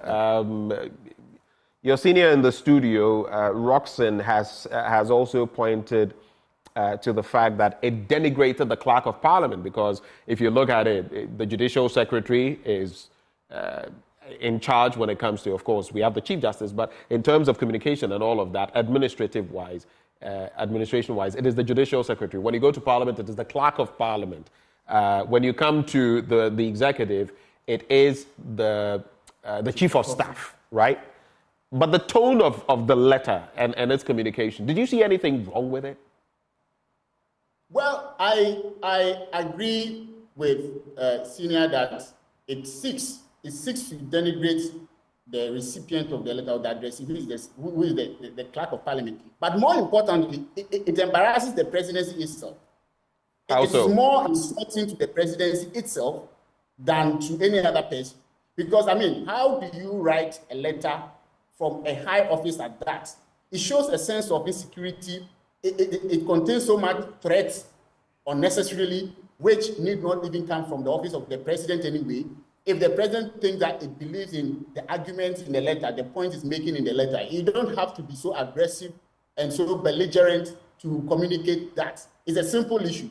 If you claim that you have not been served with the letter, all you need to say is that the letter has not been served. And this whole idea of attempt to serve is as if, the office of the president is running away and someone is pursuing him to serve him with a letter, and he's saying that, no, you are attempting to serve me, and that wasn't possible. In any case, if you have not been served, you see, if you have not been served with the communication, but you seem to know the content of the communication, and you seem to address the content of it, and even argue case law and cite authorities just to address what is. So the whole thing is lack of seriousness and to a very large extent, lack of candor. That's a serious comment. Lack of seriousness. Are you saying the presidency is not serious with how it's not acting seriously in how it's addressing this matter? I'm not saying the presidency is not serious generally. No, I said the presidency. The presidency. I have told you that I don't think we need to argue even any law on this matter. Every person who has basic understanding of politics will know that this is just a way to delay some processes so that the president will avoid the issue that the Constitution places on him to resolve. So, Justice Remsai, what you're saying, clarify for me, is that Akufo-Addo, per the positioning, we've heard the majority leader, Alexander Afenyo-Markin. We've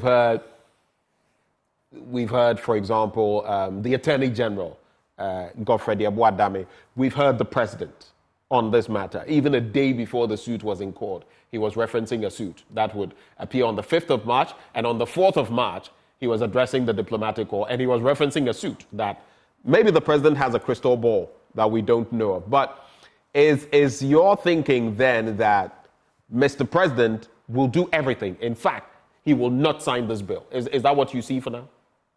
That is what I see. That is exactly what he's doing. He's doing everything and anything, including that which will bring him embarrassment, to avoid the performing his constitutional duty, which I think is unfortunate. But be that as it may, he seems to be having his way because the system, he knows how the judiciary works. So it is the safest way to prolong an issue. And that is what he has done.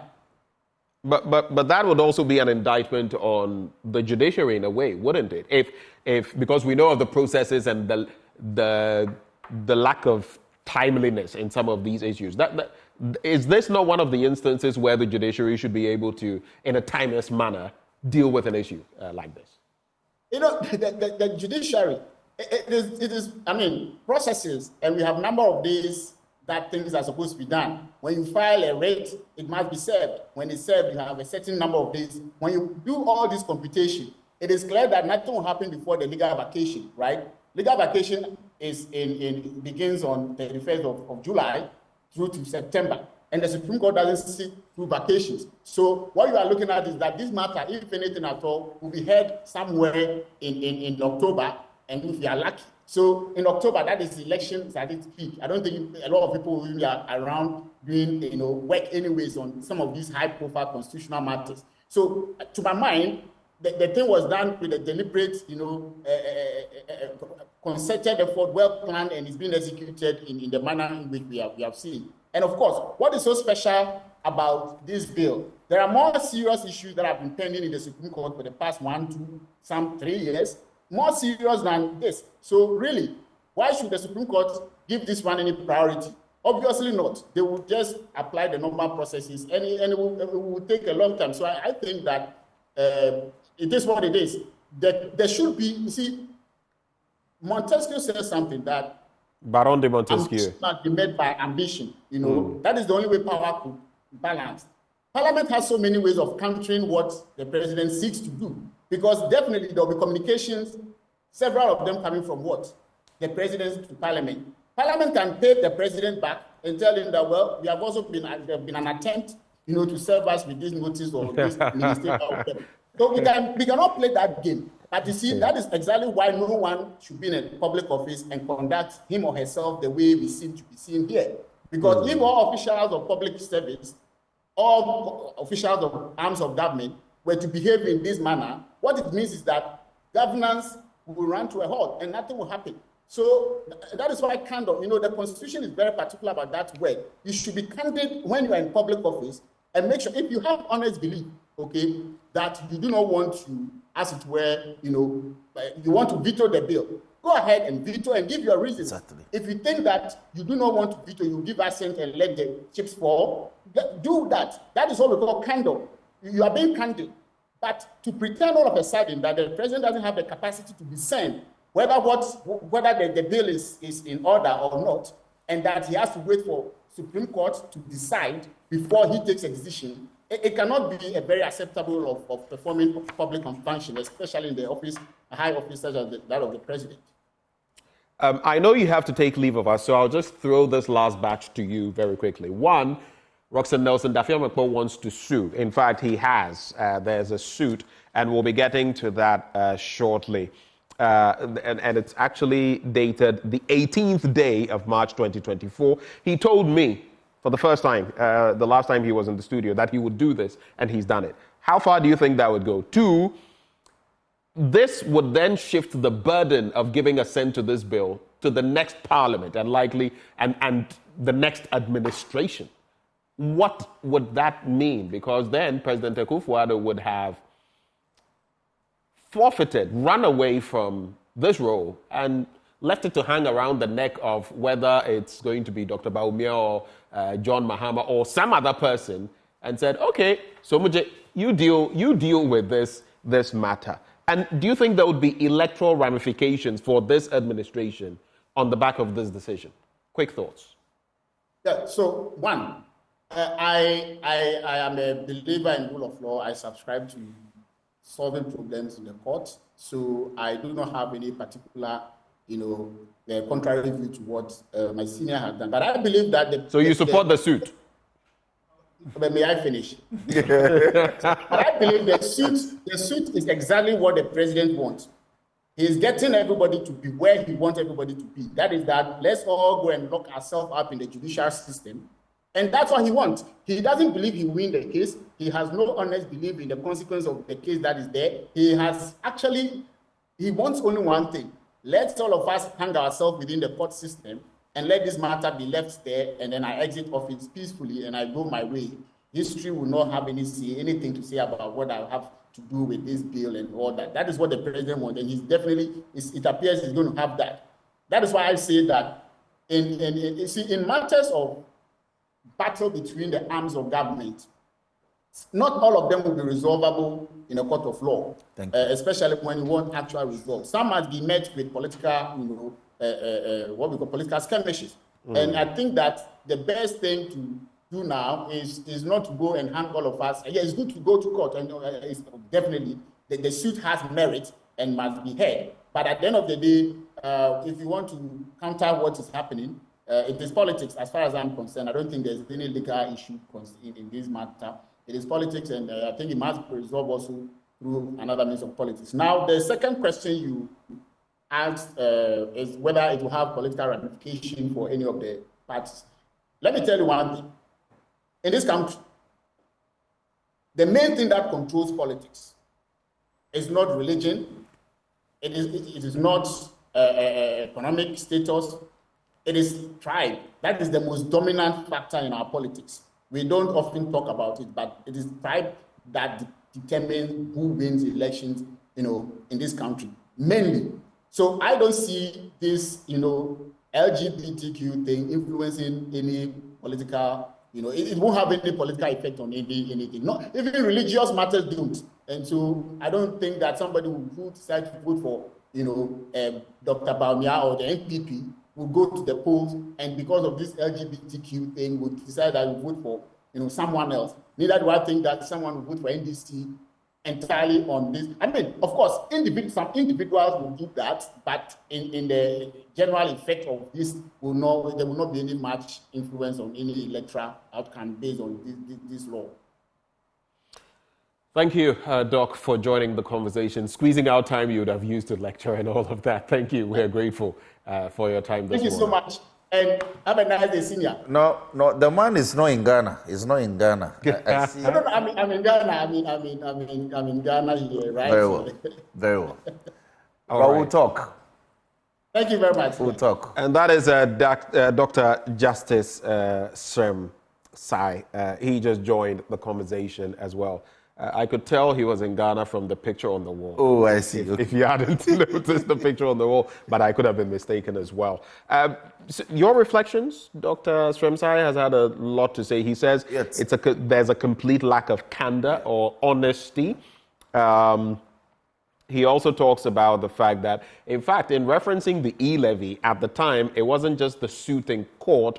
There was also another suit from Oliver Barker-Vormawor. to stay the hand of the GRA in implementing the tax reform or the tax proceeding with the tax. And in spite of all that, the president went on to give his assent. And he believes this is just a tactful way of President Akufo-Addo. One, I'll not veto it, but I'll also not play ball. And in the end, I'll finish my term and walk away. What do you make of that? Well, it's a destination that some of us saw some time ago. And you see, like my brother said, it's a complete lack of candor. I mean, honest belief, it's missing. Look, if you recall the Domelevo case, his removal from office, the constitutional action to determine the constitutionality or otherwise of his removal, the president proceeded to do all that he did, even though the matter was in court. These arguments from Bedouin didn't arise. In fact, he wrote some of the letters. The Domelevo removal from office, Bedouin wrote it. You understand? So, they've taken everybody for granted. They are running the country like they are sole proprietorship. Rule of law, governance thrown to the dogs. They do what they desire. And when they think that the law must come in, then they quickly made those arguments. Where the law must come in and they disagree, they disregard it and proceed. So, but in all this, we are in court. And I think that Parliament has the power to remit the bill to the office of the president. That has to be done. That has to be done. If anybody feels Parliament in doing so has conducted itself contemptuously of the court, let's by all means, let the contempt proceedings be initiated. And let's go and show cause why contempt must not lie against Parliament. I mean, people want to talk law when they don't want to talk law. Because so you think the MPP is shifting the goalposts at every opportunity? At every opportunity. At every opportunity. I mean, look, every morning, nearly every parliamentary sitting days, okay, or nearly every week of parliament sittings, we receive communication from the president. When the president travels outside the country, he's constitutionally mandated to inform the Speaker of Parliament sometimes of his itinerary. So can we expect Parliament to engage in tit for tat? Why not? This is about clash of powers. But it would be petty to just. It would not be petty. No. That because you've done this to me. That could hold for me. We're not talking of two quarreling people. We're talking of two arms of state, organs of state. It's a crucial matter. It's not just about ego. It's about the workings of the state, basically. So, have you media men criticized the government for its conduct in this matter? We have discussed the issues. We've discussed the issues as they ought to be discussed. Have you taken a position that what the president has done is wrong, against Parliament is wrong? We don't necessarily need to take a position. You have to. In the discourse, we have spelled out how things have gone and voiced out on some of these matters. We don't need to take that. You are the voice of the nation. You say you are the fourth estate. If the three estates... Is it we who say? Yes, you are saying so. You are the fourth estate. We say we are the fourth estate. Yes, you are the fourth estate. So the fourth estate must be loud in this matter. What is wrong is wrong. Right. So if Parliament decides to pay back the presidency, do you think that matters can proceed properly in this country? There will be a gridlock. Parliament will tell you that we will also not receive communication from the office of the president. And we will find position in the law to back it. So government business could come to a standstill. Exactly. That is why you don't conduct yourself as a public servant or a public officer this way. It's totally unacceptable. And yet there will be no consequences. When people misconduct themselves, they misbehave, nothing happens. That's why things like this continue to happen in the way they do. Haruna Idrisu, the former minority leader, he talked about Article 93 of the Constitution, clothing with legislative authority and could not be injuncted, that Parliament, by Article 93 of the Constitution, is clothed with legislative authority and can't be injuncted from undertaking that mandate as is being sought by the two applicants, that is Richard Delaskai and Odoi, right? And he says an application for injunction is not an application in itself for the president to delineate his duty as he's enjoined by the Constitution or to shirk his duty. Yes. So you have the suit. Yes. Right? That let me explain. Let me touch on Article 93. Yes, no, leaders' comments. He granted the interview yesterday. Your former leader. Yes. Right. Look, the same Amanda Audrey was in court last year. And the Supreme Court told her that you cannot injunct Parliament from working on the said bill. She brought an injunction to injunct this same Parliament from proceeding to deal with the bill. The court dismissed the action.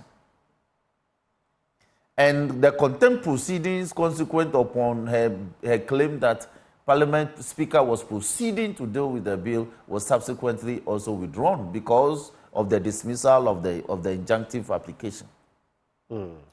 So there's already a Supreme Court pronouncement on the fact that when a bill remains a bill, qua bill, no authority can be brought to bear to disaffect it as regards parliamentary work. No, but everybody is oblivious of that decision. The same applicant.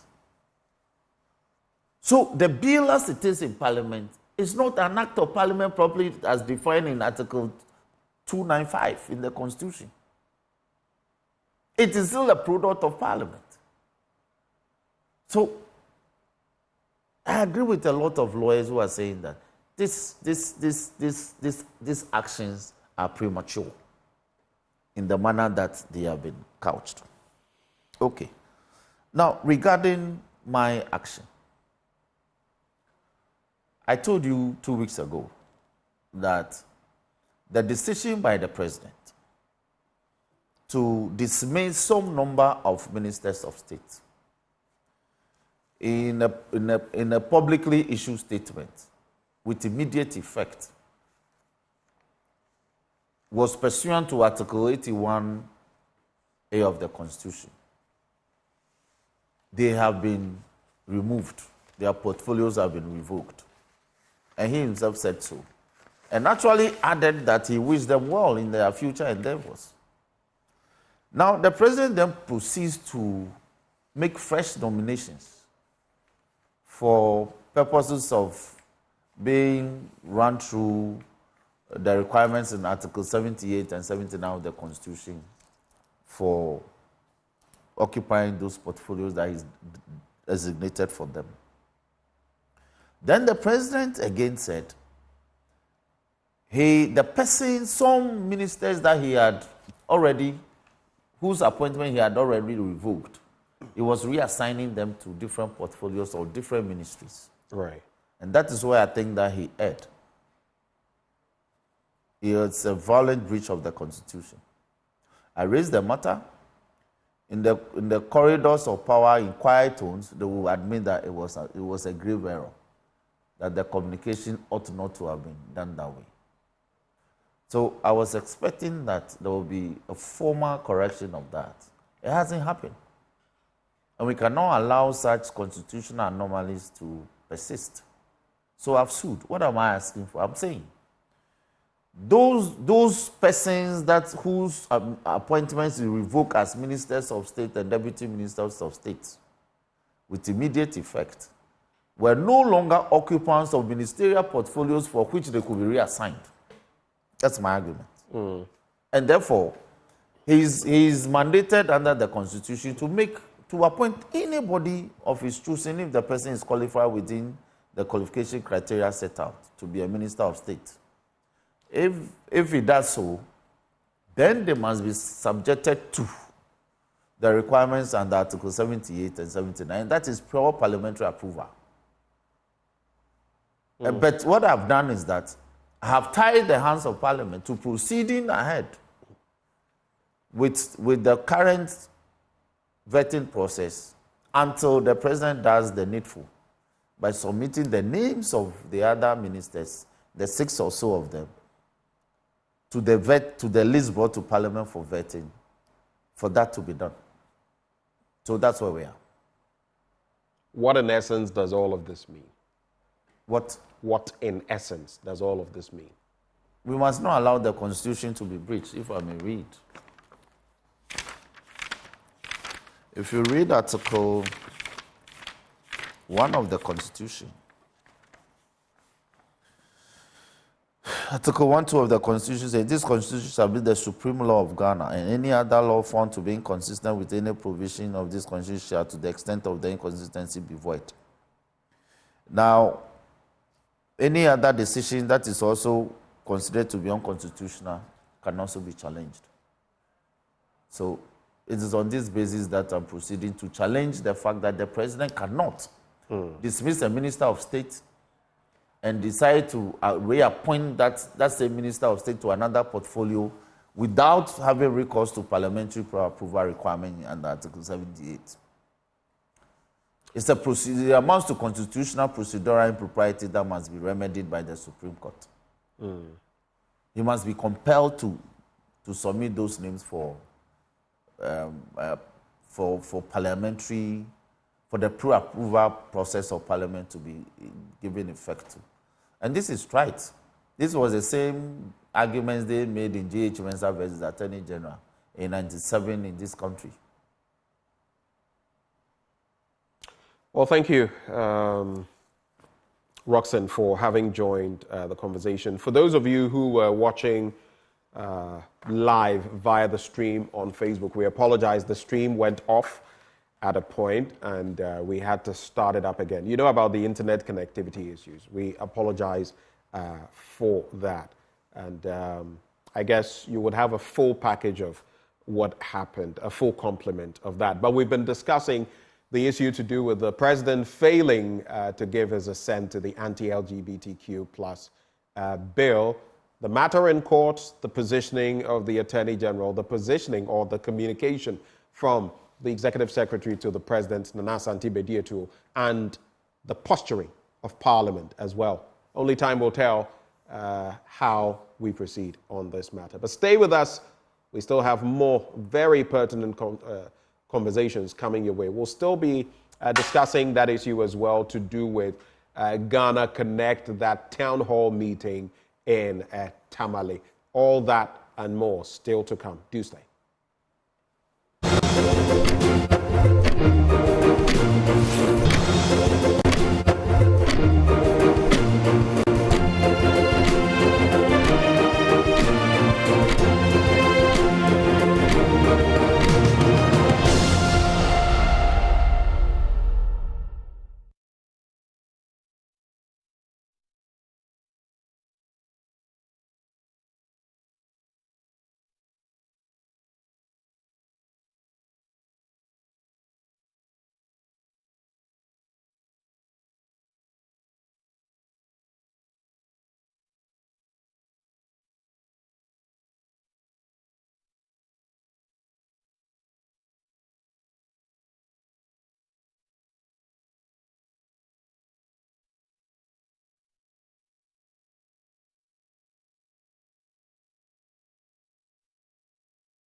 Welcome back on the AM show, and we continue our conversation, salient conversations, and we're going to be talking about the power issues because now the Public Utilities Regulatory Commission has issued a directive to the Electricity Company of Ghana asking for an incident report.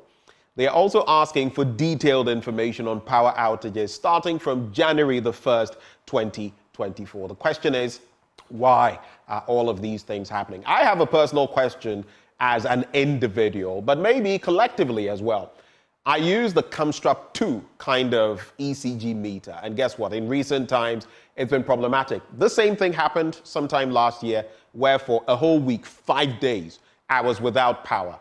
It took some intervention from the managing director of the ECG, Samuel Dubik Mahama. I had to place a call to him. And some things eventually were done. But right now, another issue that is pending. Those using Camstrap 2, I don't know whether it's nationwide, but those in my community, including me, you cannot load electricity even if you have money. You can't buy at a vendor because there's no connection. You also cannot use the app on your phone. It basically means you have money, you want to purchase electricity credits, and you can't. Your food or whatever in your freezer or fridge will go bad.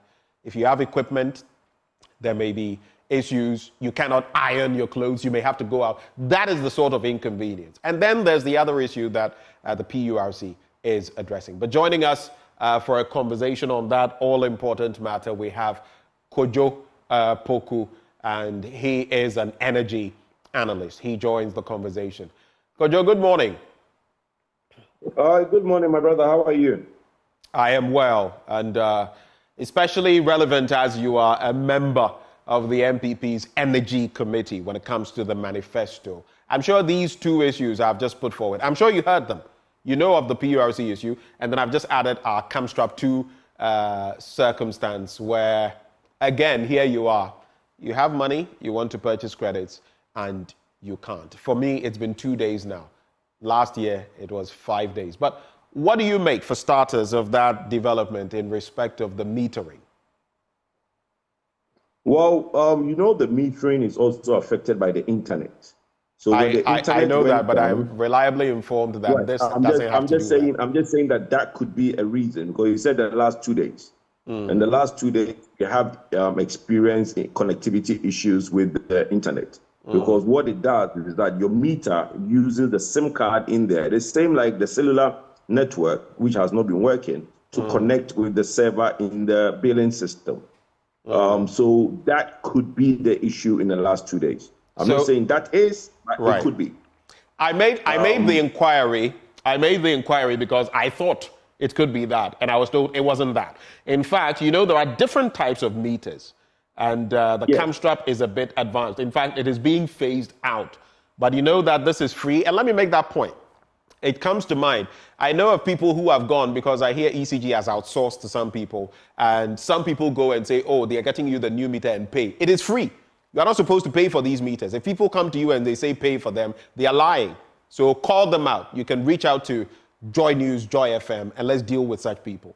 But they are going through a phase of taking out these Camstrap 2 meters. It's a slow process. I know how it's gone. It seems to be a problem with those specific meters rather than any internet connectivity issues. But in the meantime, in my community alone, I know 7 people personally who are going through the same situation where they can't purchase credits. Do you know what that means?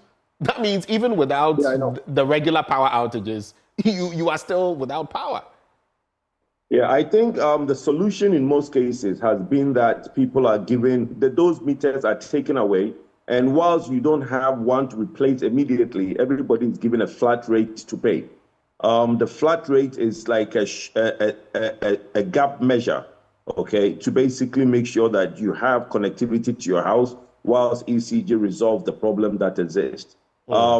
Please do contact the customer service in your area.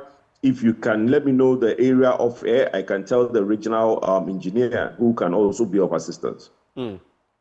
Let's get now to the substantive issue. The PURC has communicated to the ECG in very certain terms, no uncertain terms, saying it has 7 days to provide a detailed incident report on power outages. You do know as well that, especially the business community, among others, people have called on the ECG to come out with a timetable so that they know and they can plan. Before you get to the PURC statement, what do you feel about that call for a timetable now so that we know when there's going to be a power outage rather than just be there and boom, power is gone? Well, we have tried to explain to the public the reason for the outages. And I have always said that there are a mixed bag of problems out there right now.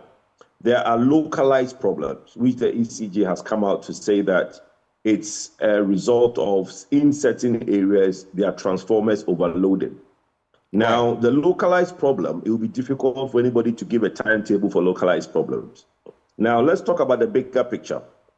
In the last 6 to 7 weeks, we have had intermittent and regular power outages across the country.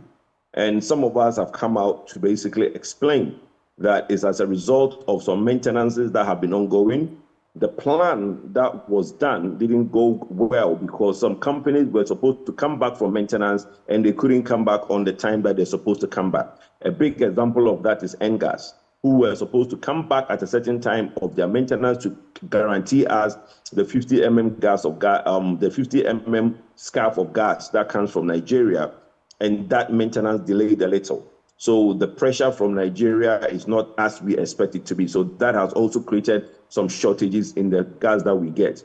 You have TICO and TAPCO, which went into maintenance last year and has still not fully come back into our stream. Then you have Bupower, who also have some challenges with one of their units, and they are trying to repair that. And that is our peaking plant. Then you have Amandi, which nobody thought would go through the situation that it's going through now, because it's a relatively new machine, and Amandi at times is down. So these mixed bag of misfortune or mishaps, should I say, and the maintenance is creating that shortfall in the peak time. It's difficult to give a timetable when you don't know what your demand is going to be at peak, because you do have the supply. Now, if the peak wait. You're saying we don't know what our demand will be at peak? I thought we had specific figures. You don't know what your demand will be at peak. Say it again. I thought, and I've even heard the ECG boss talk about at peak times we expect around this figure. It just escapes me what he mentioned, but we know we have a bracket. But that is but if that is the peak, then you will not have to load shed in that instance, because you know what your mean is. Roughly, you know what your mean is, because they do this reconciliation maybe around before 4 o'clock every day between GridCo and all the IPPs and ECG. Now, at that time, everybody knows that everything is fine. But then you now have an unexpected load, which is the peak. Because, look, no electricity in one day is the same. Okay, we don't have the set electricity after 6 o'clock, one set of electricity. The demand on the grid varies day to day. In some days, it's very low. In some days, it's very high. Recently, we've gone through very heat waves, okay, where we are experiencing heat of about 40 degrees Celsius, which is unprecedented, never happened in Ghana. So, but we also know exactly what is happening, Kojo Poku. This is where sometimes I get a bit. We've been told that the positioning of the equator and where Ghana is positioned, and that for months I have read a GMET or some other report about that. So it's not like we don't know. We've been told for a number of months, maybe 3 or 4 months, we'll go through what I'm saying to you is that, we know the heat wave is there. Whether Kwesi Mensah or Yamenu put on their air condition, I don't know that, you don't know that. The point I'm making is that, yes, we know the heat wave is there. But whether people who put on their ACs at night, who knows that? Does it not stand to reason that the hotter it gets, people will want to cool down, and definitely you can expect that people will use this? Does it not stand to reason? Yes, that is the logic, but I can't give you a timetable based on that. That's the problem. What I'm saying to you is that we have the capacity. The load, the supply is there. Now, if I know that I have over, let's say, 4,000 supply on the system, or I have, let's say, 3,500 supply on the system, then in the evening, my peak load now goes more than the supply I have. Then I have to manage the frequency on the grid. Then I take some areas off. How do I give timetable for that eventuality? That's the point I'm trying to make. Look, the time past, but let me explain this. In the time past, when timetables were given for 6 months, there was a reason for that, because we knew that no matter what we do, even Konfanochi comes, we are short of 300 megawatts. So we can plan that effectively within the next 6 months that, look, here's a timetable. This is how we are going to basically shed load for the next 6 months, because we don't have 300 megawatts. We are not in the same situation now. Now, let me add this. I don't know whether some journalists cannot read or it's mischief. Everybody, most front pages are saying that, oh, the PULC have asked ECG for a timetable. No, they have not done that.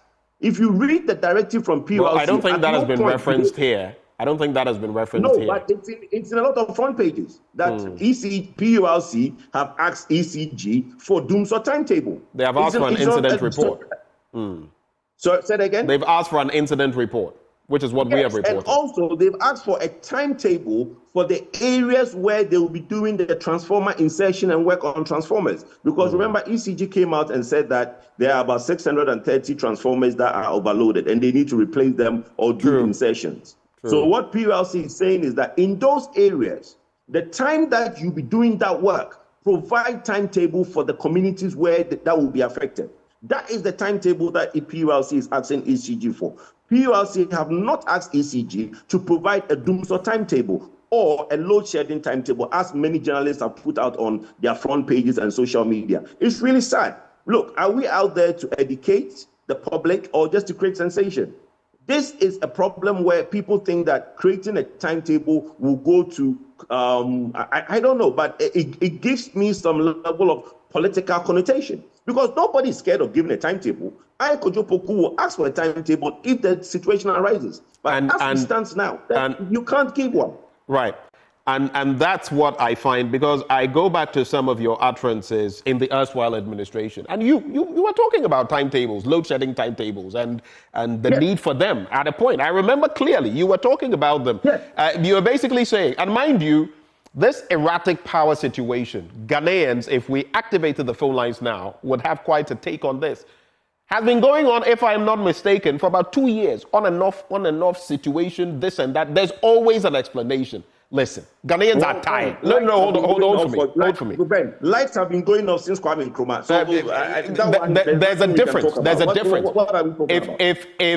What's the difference? If every week my lights go off maybe 2 or 3 times a week, sometimes I am not home. You will come back and gadgets, you can tell. And then you ask and someone will tell you, oh, the light went off maybe around 10 in the morning or 9 in the morning, came back at this time. You can tell because some gadgets are, my fridge now is acting up.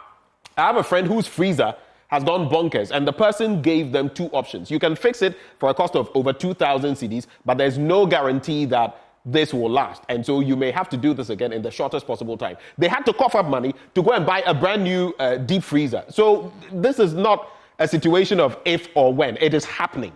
And it has been going on for quite a while now. Is this not long enough for us to know exactly what is happening and plan along? Ben, I agree with you, but you see, Ben, the situation you just explained, we all agree. That is why some of us were very sad when the PSP was cancelled. Look, as far back as 2015, we knew that ECG needs about $500 million worth of investment. We went into Compact 2. And said that, look, we should bring a private company who will inject $110 million into ECG every year. Unfortunately, that process was truncated because of the problem with PDS. When we truncated that process, most of us have asked the government that PSP should happen, okay, because ECG do need that investment. Now, that investment has not happened. The government has found money to do certain things. But most of the transformers, most of the equipment that ECG have are old. So the low voltage and the high voltage that you are describing, which is causing havoc to people's machinery, needs to be changed. That needs to be solved. One of the things that my committee is looking at is that we make sure that Ghanaians have what you call reliable, stable, and affordable power. What you are describing is not what we are supposed to give Ghanaians. So I agree with you. But is it enough to give a timetable on that? The fact that there's going to be high voltage or low voltage, can I give you a timetable on low voltage and high voltage? That is the problem. You see, there are 2 instances. I think that whenever there is a problem, ECG should communicate effectively to Ghanaians. That is not happening. In some instances, yes, they come up with flyers to tell people the areas that are going to go off. But they work with what you call electrical and mechanical gadgets. If something happens immediately, what next? The effective communication of these information and what is happening is what we should all push for. But this thing of obsession with timetable, what does that solve? It doesn't solve anything. That's the point I'm making. I see. As the business community has said, I wish we could speak to some members of the business community. I believe over time we would do that. But it would have been interesting because in recent times we've heard some of them respond and say that our businesses are literally crumbling. You would have people, hairdressers among others say, in fact, I come to work, the light is off, so I can't do anything for hours, and then I decide to go home, only to go home and be met with doomsday at home as well, because I'm running from the frying pan and I ended up straight in the fire. And that is what members of the business community, from those operating in some kiosk somewhere to that person operating on huge levels, production chain, is saying, look, and now we have to fall on, we're either forced to go solar or we have to get generators and all of that. I don't know what you think, but what then do you make of the PURC coming through to give this ultimatum of 7 days to the ECG? The ECG has to come through, and the story, by the way, is in fine print on myjoyonline.com. You have 7 days to provide detailed incident report on power outages, PURC to ECG. You can check it out there. What do you make of this directive? Well, look, if you read the entire document, there has been a certain level of agitation between PURC and ECG. PURC feels that ECG is not doing the right thing. And as a regulator, they have every right to interrogate it further. The value chain players have been complaining that they have not been paid and they are not being paid. They made that complaint. PURC feels that, look, the cash waterfall mechanism, which is the process put in place to make sure that everybody gets something small so that there's liquidity in the system. VRA, Gridco, and other companies are saying that, look, we are not being paid. So there was an audit of ECG that was carried out by PricewaterhouseCoopers. And the PURC feels that ECG did not comply. And I think the report is out there. There have been various levels of meetings on this report. ECG has an explanation to give, and they've always come to that meeting and given their explanation. I listened to Samuel Dubik Mahama explain on that in light of the recent report by the PURC. I listened to the MD of the ECG react to that. Yes. I was convinced on some points and not so convinced on other points, because in that very conversation, in fact, Mr. Apetogbo, representing the IPPs, came and spoke, and he rebuffed some of the assertions of Samuel Dubik Mahama. So it's somewhere in the middle on that score. So that is why PURC have come back to now issue this directive to say, look, provide us with these things. We need to get clarity and basically move forward on this issue. So they've given them timelines to provide them with the documentation that they need to be able to get clarity. Look, I honestly don't think that if you listen, like you said, when you listen to Honorable, the MD Mohammed Dubik, he has explanations, right? And most of them, like you said, it is convincing what he did, why he did what he did. But look, we need to be fair to everybody. PURC will listen to the players, will get the information they need. And what Ghanaians want is that our lights should stay on. We should have reliable and stable power. I'm worried. Everybody's worried. It's not something that everybody thinks that everybody goes to sleep and they don't care. Our president stood in the floor of parliament and said that, look, doomsday is a thing of the past, right? Which means that we are no longer going to shed load. Now, what is happening today, in some instances, is not like it's systematic. It's not. It's just a matter of some maintenances that are happening. But you now have our friends in the NDC on the other side who are doing everything possible to push that to the front burner and say that, look, when the president says something, it's a lie. Ben, you will be amazed to see the length of which people are going to make sure that there's power disruption. Have you seen the images in front of the Daily Guide this morning? What images? There are people going around in rural areas to basically make sure that they take down the towers of ECG and Gridco so that there is power outages in some communities. It will amaze you. What will amaze me is the fact that you find that amazing, because I have known, whether it's street lights or anything of the sort, I know that there are people who steal cables, who use them for various purposes. So to put a political slant to it, I don't know about that. What I do know is that people take advantage in communities that are pretty quiet, with people not very alert, and steal some of this and use it for their own personal. Some of them melt them and all of that, unless you are not aware of that. Well, Ben, bolts and nuts, somebody will go and take bolts and nuts from a high-tension cable. For what? What are they going to do, the bolts and nuts? When you go to Kokumpe and Abusioka, you find the bolts and nuts on the floor. So somebody will go because they want to steal bolts and nuts. They will go and undo a high-tension cable, a high-tension pole. I don't think that's what we are talking about here, Ben, please. I mean, I can understand people digging cables on the floor and stealing the copper, but what I'm talking about is when people go and unscrew the bolts and nuts on the towers of these high-tension towers. What other motive would that be, if not just to create that thing that, the light is not stable? In any case, sorry? Go ahead. Ghanaians are discerning. I'm not saying that it's the NDC that did it. That's not what I'm saying. But you've basically alleged that. You've Some insinuated people, that. Well, I didn't say that. I mean, you said it. I didn't. I'm saying that some people, okay. Oh, no. The first part I said was that the NDC wants to push the light conversation to the forefront. And I went on to say that some people around the country are going around basically creating this havoc so that lights will go off, so that the conversation of light interruption will come to the forefront. I'm not alleging, and if I came across as alleging that, I'm sorry, I take it back. But I'm nowhere alleging that it's NDC that did that. In having this conversation, we can also talk about debts owed and all of that. You remember famously or infamously, whichever way you choose to look at it, recently, the same parliament where Mr. President stood and said they had dealt with Dumsor, that same parliament went off recently in proceedings. And when Samuel Dubik Mahama was asked, he said, well, parliament is working. ECG is also working.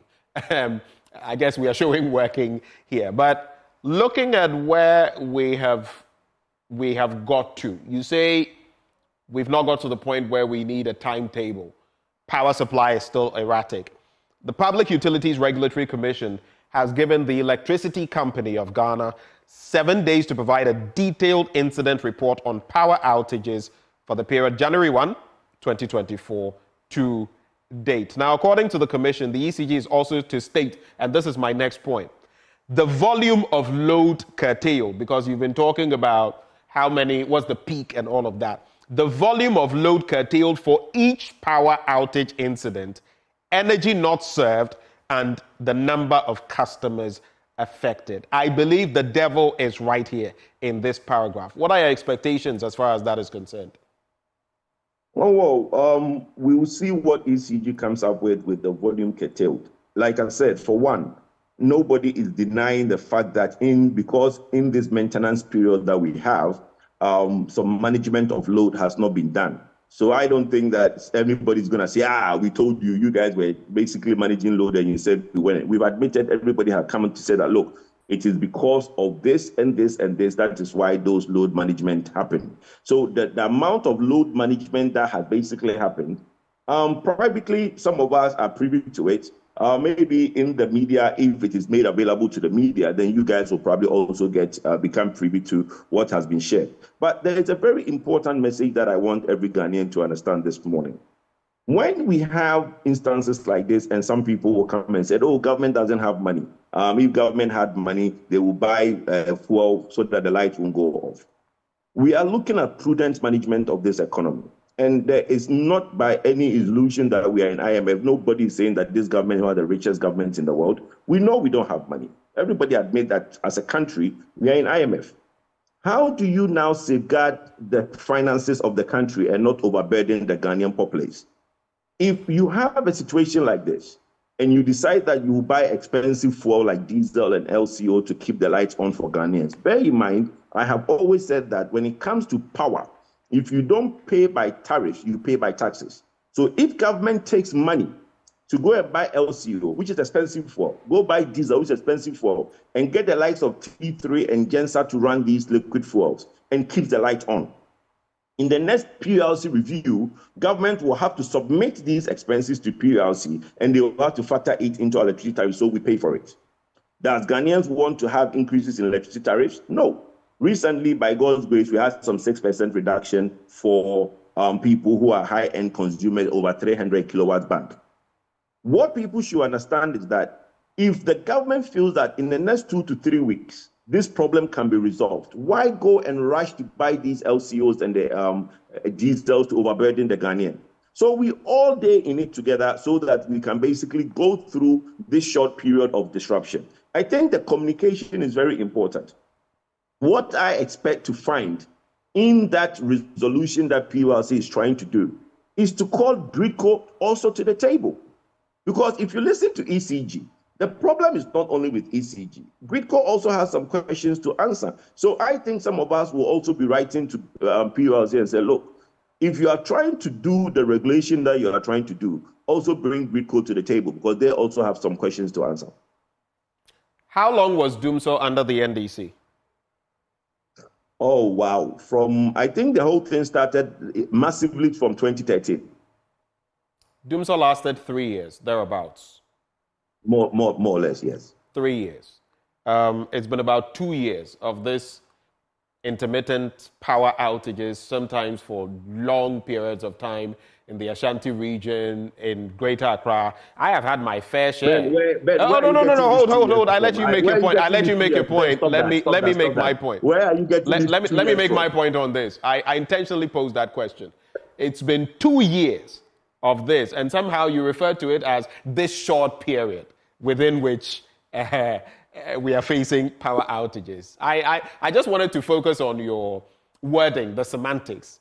It lasted 3 years under the erstwhile administration. 2 years of this. It's like you're doing some cross-examination in court. What is it? Yeah, but I mean, it is what you do here. When you come on, it's going to be hard. That's just the way it is. But anyway, before you go, I like the way you're laughing. Before you go, part of the directives of the PURC, it says, in respect of operational matters, detailed incident reports of power outages. Then it talks about the ECG in respect of outages attributed by ECG to the 630 overloaded transformer during peak hours to give, GPS locations, ratings, and current loadings. It also talks about the time frame for compliance by March 25th, the mode of compliance, and the effect of non-compliance. Let me just read that and get your response. It says, non-compliance with this order shall be enforced by the Commission under Section 38 of Act 538 and Regulation 45.1 of the Public Utilities Regulatory Commission, that is Consumer Service Regulations 2020 LI 2413, which provide, and it goes on with offences and penalties, sanctions against public utility, among others. In other words, it's basically telling the ECG, if you fail to comply, we're going to have to crack the whip. Your take as we end. Ben, you see, this 2 years thing that you mentioned, let me tell you something. It even goes beyond that. Of our own, let me say this, MPP government, an Ado-led government, is a victim of its own success. For a big chunk of the last, from 2017 till when you call the 2 years, which I don't think there's 2 years, but there has been a very big improvement in the quality and standard of power supply to the nation. Right. So when we have entered a period where it is a bit unstable compared to the high standard that the Ado-led government have set, then yes, people will complain, which everybody will chest it and say, look, let's strive to even achieve better quality for Ghanaians. So I don't think it's 2 years, but if Ghanaians feel that the standard that was set from 2017 has lowered, yes, then everybody is going to crack the whip to make sure that that standard is upheld and improved upon. Now, in terms of PURC and the message before you get to the PURC, there, 20 seconds on this. How exactly has this administration set those standards, especially when we've had this conversation before? Not even 1 megawatt of electricity has been added. How has it set those high standards you speak of? It's not true. And Ben, the question I we've asked had this conversation before. Signing the agreements versus what is on the ground. Let me answer. When you say that not 1 megawatt has been added, is it that added to the grid or PPA signed? What are you referring to? Added to the grid. Okay, so that's not true. I can run you through all the power that has been added to the grid since 2017. If you have time, I'll run you through that. We've added over 1,500 megawatts to the grid since 2017. So the agreements have been signed, let me quickly run you through that. No, okay, go ahead. Go ahead. Asogli Phase 2, Sem Power. Asogli Phase 2, Sem Power, AXA. AXA came online after AXA came online after 2017. So Asogli Phase 2, right? AXA, Sem Power, Amandi, okay, those are the big, and then bear in mind, Car Power was moved from Tema to Takoradi to double the capacity. So that was also an addition on the grid. Was that an addition or a shuffling around of No, an addition capacity? Because it was 250. It was 250. It was 250 when it was in. It was 250 when it was in Tema, and I think 235 was added to run on gas when it went to Takoradi. So it's never true that nothing has been added to the grid from 2017. Again, New Power has added 50 megawatts of solar. VRA has added 35 megawatts of solar. So there has been a lot of addition to the grid post 2017. So these additions, where are they reflecting?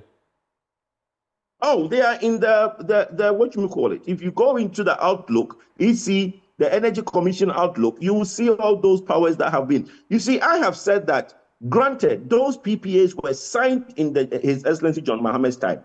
But when they were added to the grid, they were added to the grid post 2017. That's why I asked you, what are you referring to? And that is exactly the point I was making. Added to the grid. That is the point I was making, that these were, and the last time you spoke about a continuum, which I agree.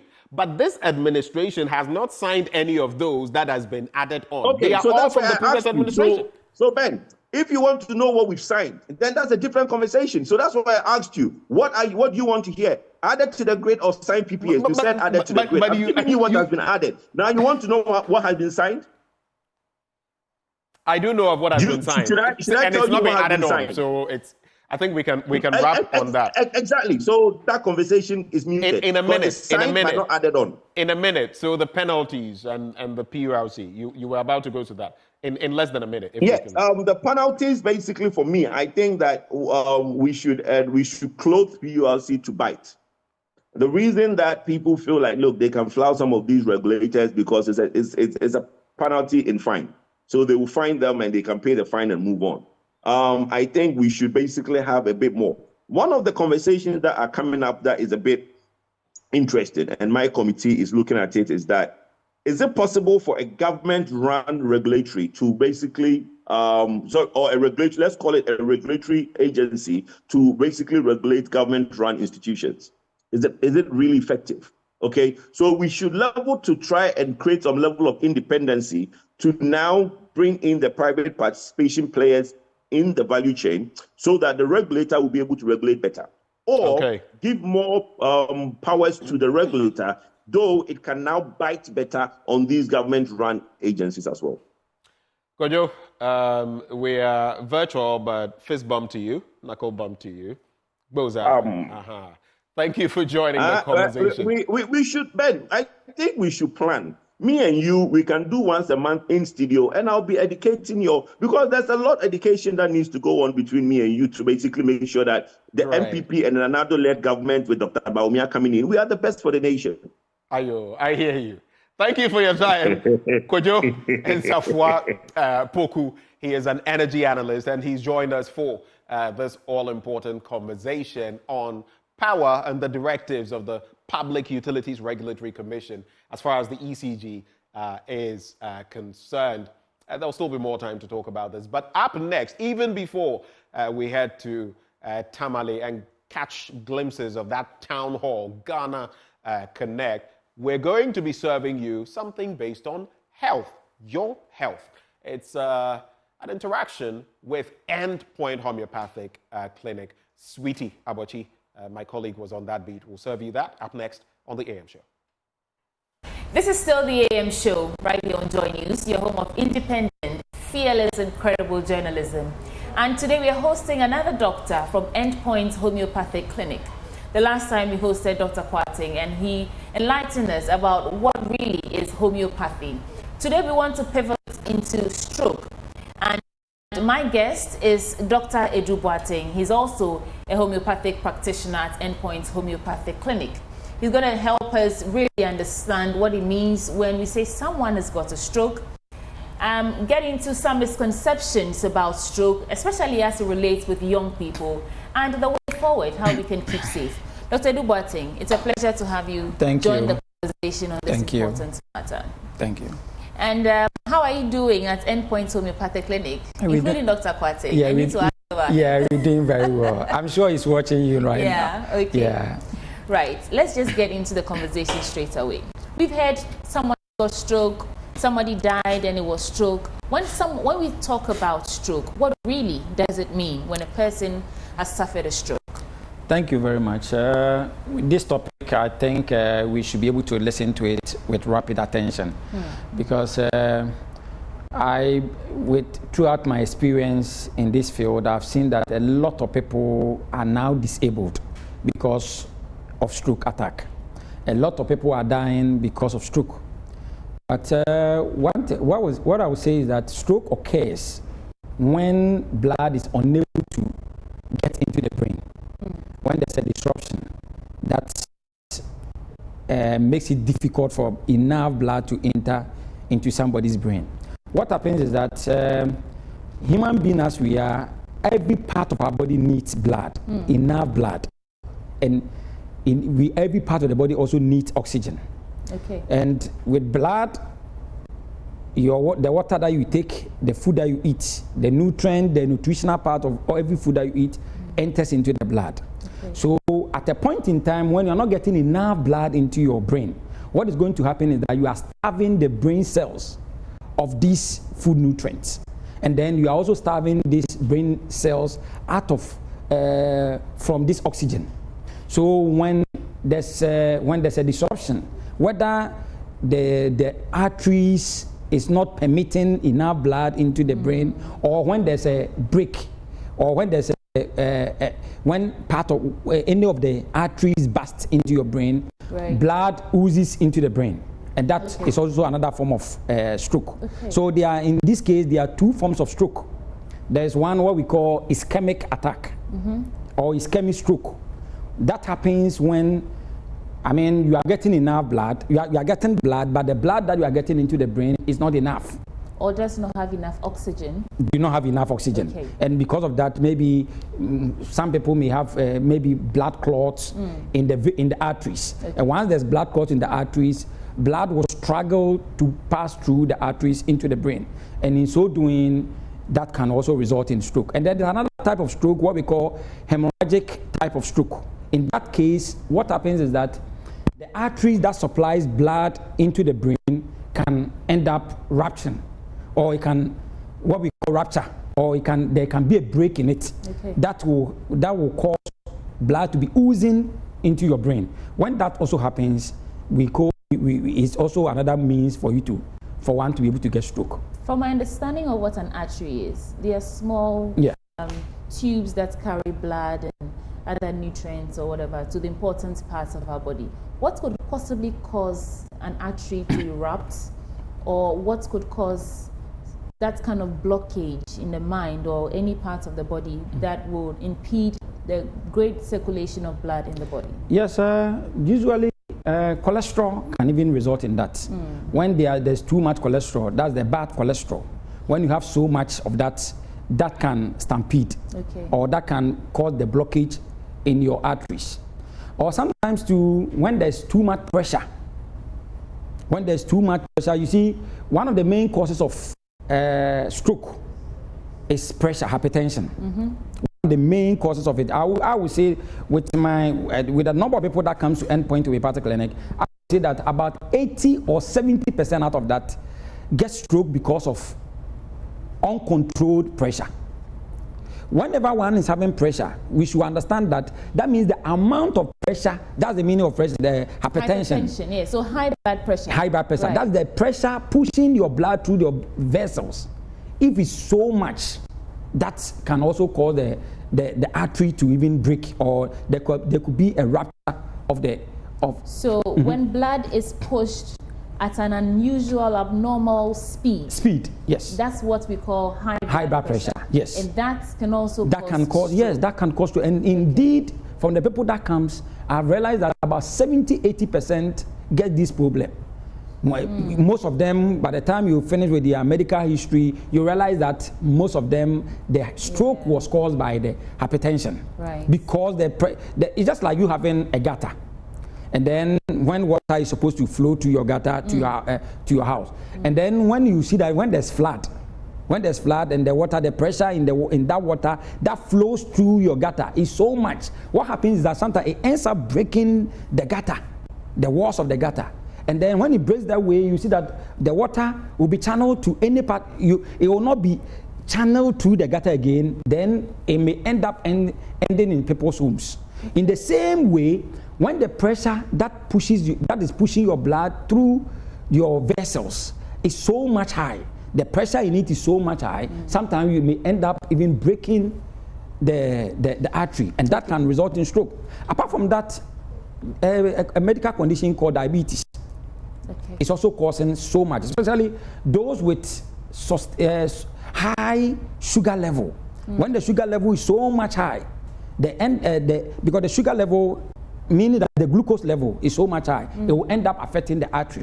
It starts weakening the walls of the arteries, and that can also result in what we call stroke. Okay. Apart from that, what is actually happening these days, you realize that the youth are actually getting stroke. Yes. And it's because of the lifestyle. I'm saying this because, you know, people, when you talk about other risk factors such as alcoholism and so on and so forth, there was a patient that asked me some years ago, 50 years ago, 40 years ago, people used to drink alcohol and all that. What has changed? And that time it was difficult for you to get somebody getting stroke. Before you get somebody getting stroke, the person might have been in the 70s, 80s, and so on and so forth. And today, 30s, 40s, 50s. What is happening?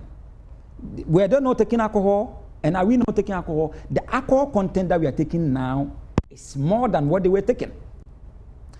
Now, just try a challenge. If somebody comes to your home and you offer the person a bottle of water and then a bottle of alcohol, you realize that as the person is taking the water, a bottle of water, they are sipping the water.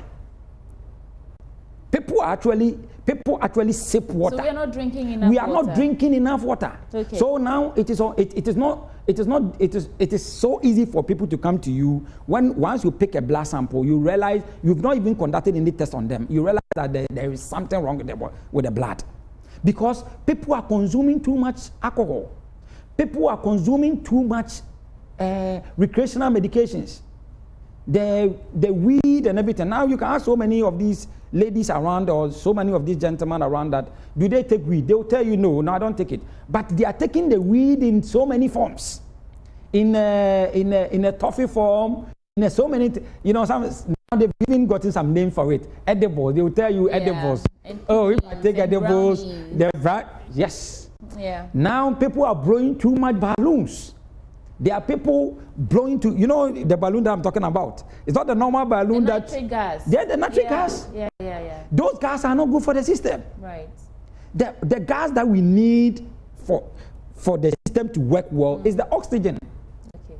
So any other gas you introduce into the system, if it's too much, can result in all these issues. So now I would say that lifestyle is actually causing about 60 or 70% of what causing stroke. So aside these lifestyle or behavioral causes of stroke or behavioral causes of hypertension, high cholesterol, which also leads to stroke, are there cases where it's just a purely medical situation?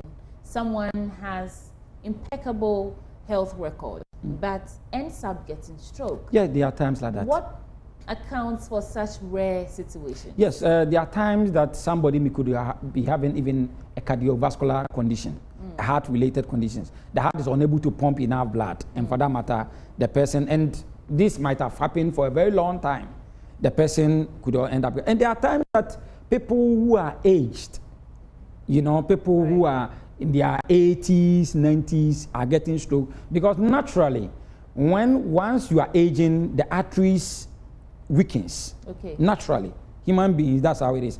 Once you are, and that is how, it is expected that when somebody is 70, 80, 90, and the person ends up getting stroke, it's not so much of a problem, because at that age, it's not surprising. But we are talking about a situation where we find people like myself and yourself getting stroke. You understand? You realize that most of them is because of their lifestyle. But the aged getting it, obviously, once they are aging, the arteries is also weakening. And for that matter, it can end up breaking. Once there's a pressure, once there's even the pressure going too low can also result in that. Once there's a sugar, which is not controlled, that can also result in it. So medical conditions can result in it, and then lifestyle also can also result in stroke. What you've done so far is debunked some myths associated with stroke. For instance, the issue about only adults that suffer strokes, because we see young people also getting it, and you say it's lifestyle choices. Correct. It's behavioral. Correct. It's the things we consume. You also talked about the occurrence of stroke only in people who don't take care of their bodies. But we know that there are rare conditions where medical issues cause stroke. Correct. So then let's move to, is it true that stroke and heart attack as one and the same issues, or are there any differences between them? And then we can talk about how to deal with this situation. Yes, when you have a heart-related condition, and you don't, you don't visit your practitioner, if you leave it for a very long time, what is going to happen is that the heart is the one that has to pump blood to all parts of the body. Okay. So if you have a heart condition and care is not taken, if medications are not taken, it cannot only result in stroke. It can result in so many things. So a heart attack will rather result in a stroke? That's right, yes. Okay. Because you see, when the heart is attacked, what is going to happen is that the heart is unable to do its primary function, which is pumping blood, because that's the work of the heart. The heart is just like it's a central part of the circulatory system. Yeah. Its work is to be able to pump blood to all the parts of the body. Okay. Now the heart is attacked. When the heart is when somebody's heart gets attacked, the muscles making even up the heart can end up even damaging. So a heart attack is simply failure of the heart to pump blood to all parts of the body. And once it's not pumping blood to the brain, what happens is that you can get stroke. Okay. If it doesn't pump blood to the kidneys, you can have kidney failure. Okay. So, I mean, the heart attack alone can cause so many complications. So a heart attack and a stroke are not the same things. They're not the same thing. A heart attack can result into a stroke. Excellent. Great. Thank you for debunking these three myths. Now let's go on to how do we deal with stroke? How do you even identify that someone is having a stroke? Because we know that when you catch it early, you go to the hospital early, you just might be able to save that life. That's right. So how can you tell that someone is having a stroke? Yes, the first thing that will show in somebody getting a stroke is that usually paralysis can take place. Usually people with stroke, it can affect either the right-hand side or the left-hand side of the body. So there could be paralysis. Somebody, if you are home and you realize that you suspect somebody has gotten stroke, you can tell the person to raise up the hand. Mommy, can you raise your right hand? Let your mom try to raise the right. If the stroke has affected the right, you will see that as she's raising it, it becomes so heavy. Okay. The arm is so heavy, the arm is so numbed that your own arm, you find it difficult. It feels like you are carrying about 50 kilograms of, let's say, cement or whatever. Okay. So you realize that the person will not be able to raise the arm freely. So you have to support it with another arm. Okay. That will tell you that if it's the left-hand side too, it's the same thing. You cannot. So you see that all the arm, the person will try, they will make the attempt of raising the arms, but one part of the arm could be raised, the other one could not be raised. That will tell you that the person. So paralysis. Paralysis, it can. And then sometimes the speech. Okay. You know how I'm speaking. I know how sweet your voice is. Yeah. And all of a sudden, may God forbid, if you start speaking, and then your voice is not coming. Partially, you are losing your voice. Or some people can even lose the voice completely. Just the voice or stuttering? The speech, the flow, okay. Yes. So the flow may not be there. Somebody may even lose the voice at all. Somebody may also be able to talk, but may lack the difficulty. The person will struggle to speak. Okay. Or sometimes some people will start stammering. You know that this person speaks very well, and then sometimes the person is not able to organize the thoughts. Difficulty in organizing thoughts.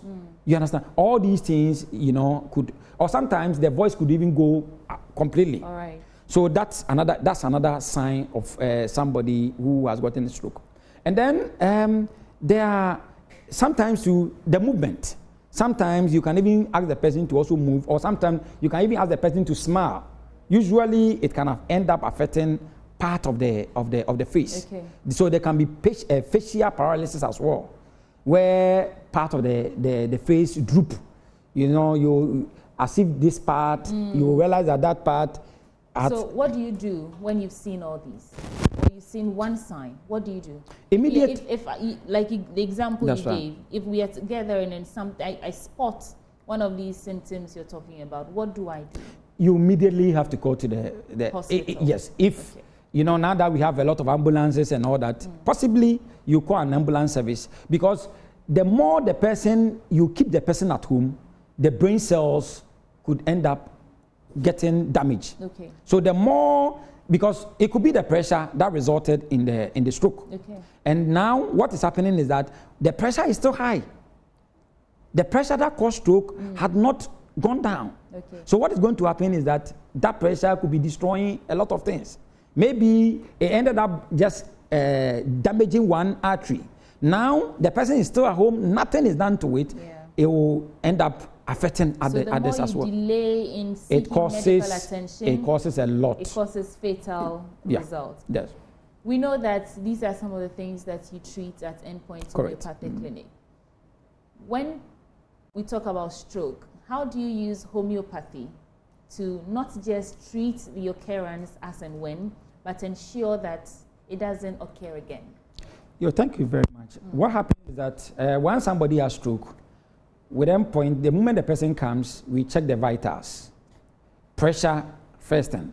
You need to find out the pressure, you check the sugar level. You do the normal checks as orthodox do. And then you have to do scanning. We have a scanning machine that can scan the nervous system. Okay. That is the brain, the spinal cord, the nerves. Because you see, one thing that happens is that once people get stroke, usually the nerves also get affected. Yeah. Because once paralysis takes place, that is where, and you realize that most people that come to Endpoint, if you ask them, because if the signs that I was giving you, it happens when the person has already gotten the stroke. When you have already gotten the stroke, that is where you have problem with your speech, you have problem with your movement, the balancing and all that. But there are some symptoms that start way earlier before the stroke actually strikes you down. Which you can only tell, or you can the patient, using your machine. Yeah, the patient can also see that. Okay. Because if it's a pressure that is bringing it, you realize that sometimes you get palpitation of the heart. Right. The heart could be beating for you to, because the heart always beats, but you don't feel it. As I'm usual rate? Yes, you. Okay. There could be dizziness, there could be bodily pain, there could be sudden fright, there could be movement in the body, there could be insomnia, sleeplessness. And sometimes the nerves will start also damaging. Once the nerves start damaging, burning sensation, movement in the body, tingling sensation, nervous imbalances and all that. So when somebody comes to Endpoint Homeopathic Clinic, we do a scanning for the whole nervous system to know where the stroke actually, what type of stroke are you having, the effect of the stroke and everything. Then we can give medication, and then physiotherapy can also, the person is also asked to go through physiotherapy at the clinic. In 1 minute, please in 30 seconds, please, tell us about the free screening you're doing and then how to contact you. You are here, so I'd like you to do it. Thank you very much. Endpoint is undertaking free scanning on prostate gland, prostate, and then free scanning on fertility, female fertility. That is to check your reproductive organs. The scanning is free, but the lab is 300 Ghana cedis. You can contact me on 0244 or the clinic on 0244 867068. 0244 867068. Thank you so much, Dr. Edubuate, who is a homeopathic practitioner at Endpoint Homeopathic Clinic. And you know, Endpoint Homeopathic Clinic are the sponsors of our news review segment. So hopefully you get another opportunity to get into some of these health issues. Thank you so much. It's been a pleasure. All right. Thank you for watching.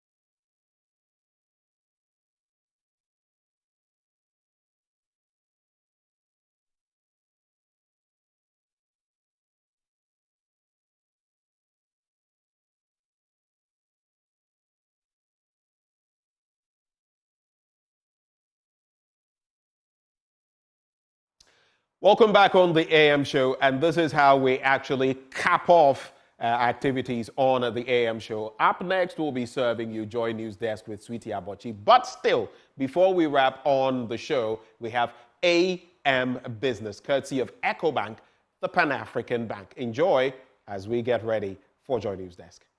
Some market women played a critical role in ensuring Ghana gained its independence that time. Right behind me, you can see a number of hats here, and I understand there's a story behind that. I have Gladys Adinira, who is a sculptor. She'll be telling us what these hats means. Gladys, you were running me through some stories. What exactly is it?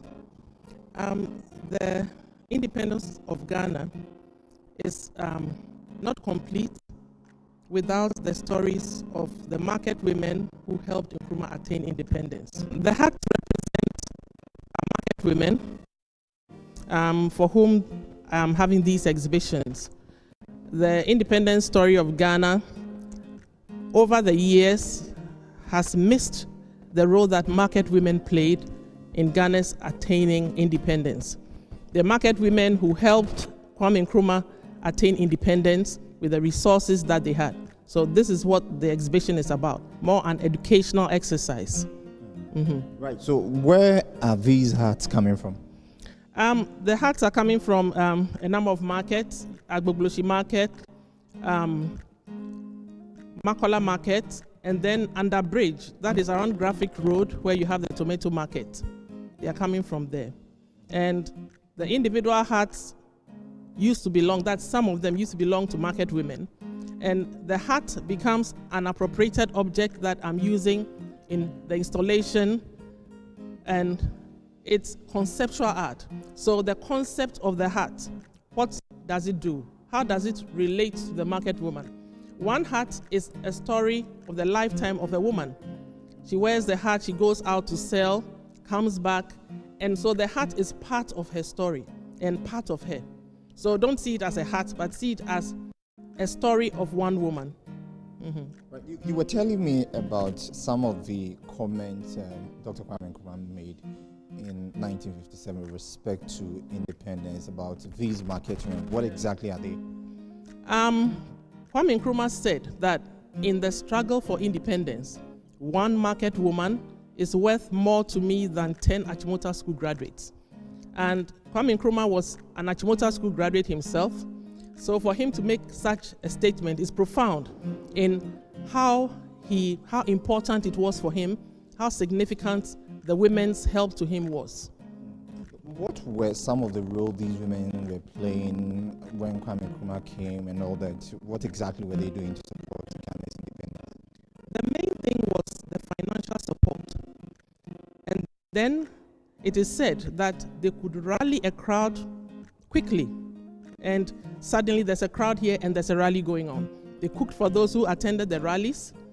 They sang songs that was praising Nkrumah and what he was going to do. And these things will catch on in the community. So people start singing the songs. They had textiles, fabrics made with Nkrumah's head in it.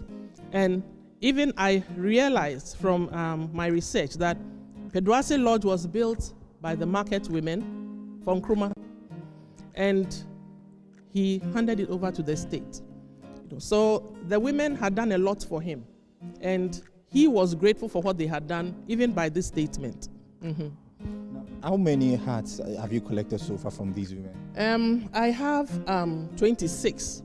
And 26 because no one wants to give up her hat. Sometimes you want to give them a new one and get what they have used, because that is what carries the story. And so over a couple of months, this is what we've been able to collect, and we are still collecting. Just from the general market women, regardless of what you sell? No, regardless of what you sell, just general market women. We tell them what we are doing with it, and those who are into it give it to us. Other people too, I guess, a bit superstitious, not sure of what you are going to do with their hats.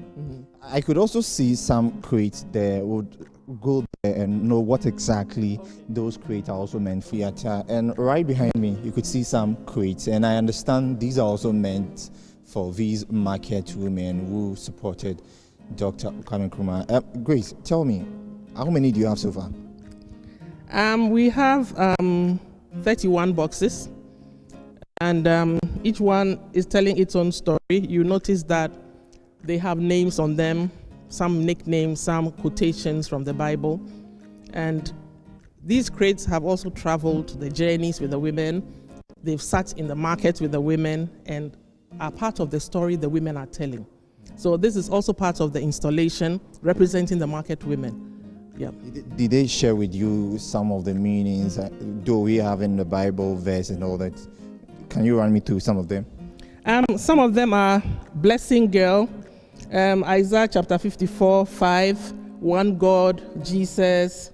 They tend to be religious, most of the sayings, and some have just numbers 1, 4, 3, and so on. And I understand if there's 1, 4, 3 on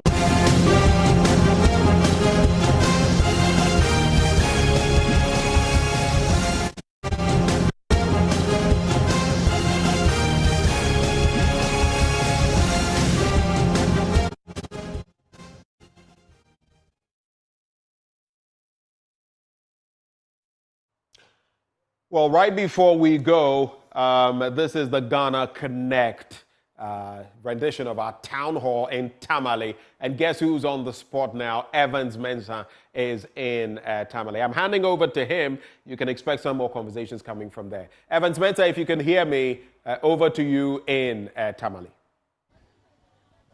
If I only take a shot of us, somebody should see this. Yeah, I'll do that. Yeah, sure, the no makeup is fine. Yeah, and thank you very much, Benjamin. Yes, over to me, really so, because we are live from Tamale, and we're going to be bringing you the Ghana Connect Town Hall today here in Tamale. And you can see behind me the Bagabaga Training College right behind me. If you are in Tamale, you know it popularly as BATCO. When I wrote the full name, people were calling me to ask me, what is Bagabaga Training College? I said, BATCO. Say, oh yeah, I'm going to be there. That's where we're going to have this later today. And we're in essence here because we set out this year to make these elections about people. And we found a partner that shared the same principle. When we decided to draw up a plan for the election 2024, we said, how can we define a project that really incorporates people's voices, but also in essence gets their views heard? And so we crafted a theme that says, creating an informed electorate. And we found a partner in Star Ghana that shares that view to its fullest. And I'm with Ernestina Tete, Dr. Ernestina Tete, who is a projects manager at Star Ghana. And I need to ask you first off, why this town hall? Thank you, Evans. As you mentioned, Star Ghana is very passionate about inclusive, fair, transparent elections. Over the years, we have done this. But this year, we decided that we wanted to influence the manifestos of the political parties. And we didn't just want to stay in Accra and do desk research and talk to experts. We wanted to come down to talk to the people to which this matters. So we have decided to do this town hall to explore issues of importance to the citizens that they think they'll be happy to see it manifest or to see it incorporated in the manifestos of the political parties. And that is why we are doing this town hall. So it's the third in the series. We've been to Cape Coast, we've been to Ho, and it's not just there. So Cape Coast was the hub for 4 regions, Ho was the hub for another 4. This is the hub for Northeast, Savannah, and then the Northern region. And we are here to explore issues around education, health, and social protection. So that's the core. And it's absolutely important that we are focusing on those 3 areas, because education, health, and social protection is really the heart of what many people in this country, the vast majority of those who will vote, they will tell you invariably that these are the 3 issues of most importance to them, and that's why you've isolated these for this year. Yes, yeah, that's right. Yeah, you know, as part of our work, Star Ghana has a program area that we call Rights to Services, and these are the issues that we focus on. That's what we work in, and we decided that, you know what, instead of spreading ourselves thin to look at all the issues that we handle as Star Ghana, why don't we hone into this, which is at the core and the heart of people: education, health, making sure that they go to bed at night knowing that they are protected, they have social protection. These are the core. When we go around the country, we realize that is the basic of what everybody needs to be able to participate in an election. You know, they need to have their basic needs sorted or addressed or taken care of, and that's why we chose these topics. Once these views are gathered, what happens to it? Right. So actually, I should have talked about what we did earlier. So what we did was to do commission research, desk reviews on these areas. And as part of that, we reviewed the 2020 manifesto of the two major political parties to see the gaps, what they promised, what they have delivered. So we have brought the results to the people to discuss further. After this, we are going to culminate the results from the desk review and the town halls into a policy brief with which we'll engage the various manifesto drafting committees of the parties in the hope that they would hear, they would listen, and then incorporate some of the key issues we are raising into their manifestos. Yeah. And Doc, thank you very much. And she's going to stay with us throughout this period as we do this. And it's important what she says. So there are two parts to this program today. There's a first part where they meet the folks here, the ordinary citizens, and talk to them. The second part is from 3, where we bring you live. You want to join us here at the Batco here in Tamale. Next program is Desk, and my team there will take over, but they will reconnect with us throughout the day as we build into first the sifting of the issues and a live event at 3. You don't want to miss. If you're in Tamale, you want to come here immediately as we begin to gather the views, and then at 3, join us for a live conversation. Well, thank you very much, Evans Mensah, and of course, all roads lead to Tamale right there. And that's where that event is coming up today, the Ghana Connect Town Hall. But stay with us. This is how we cap off the AM show. Up next is a Joy News Desk with Sweetie Abochi. Stay for that.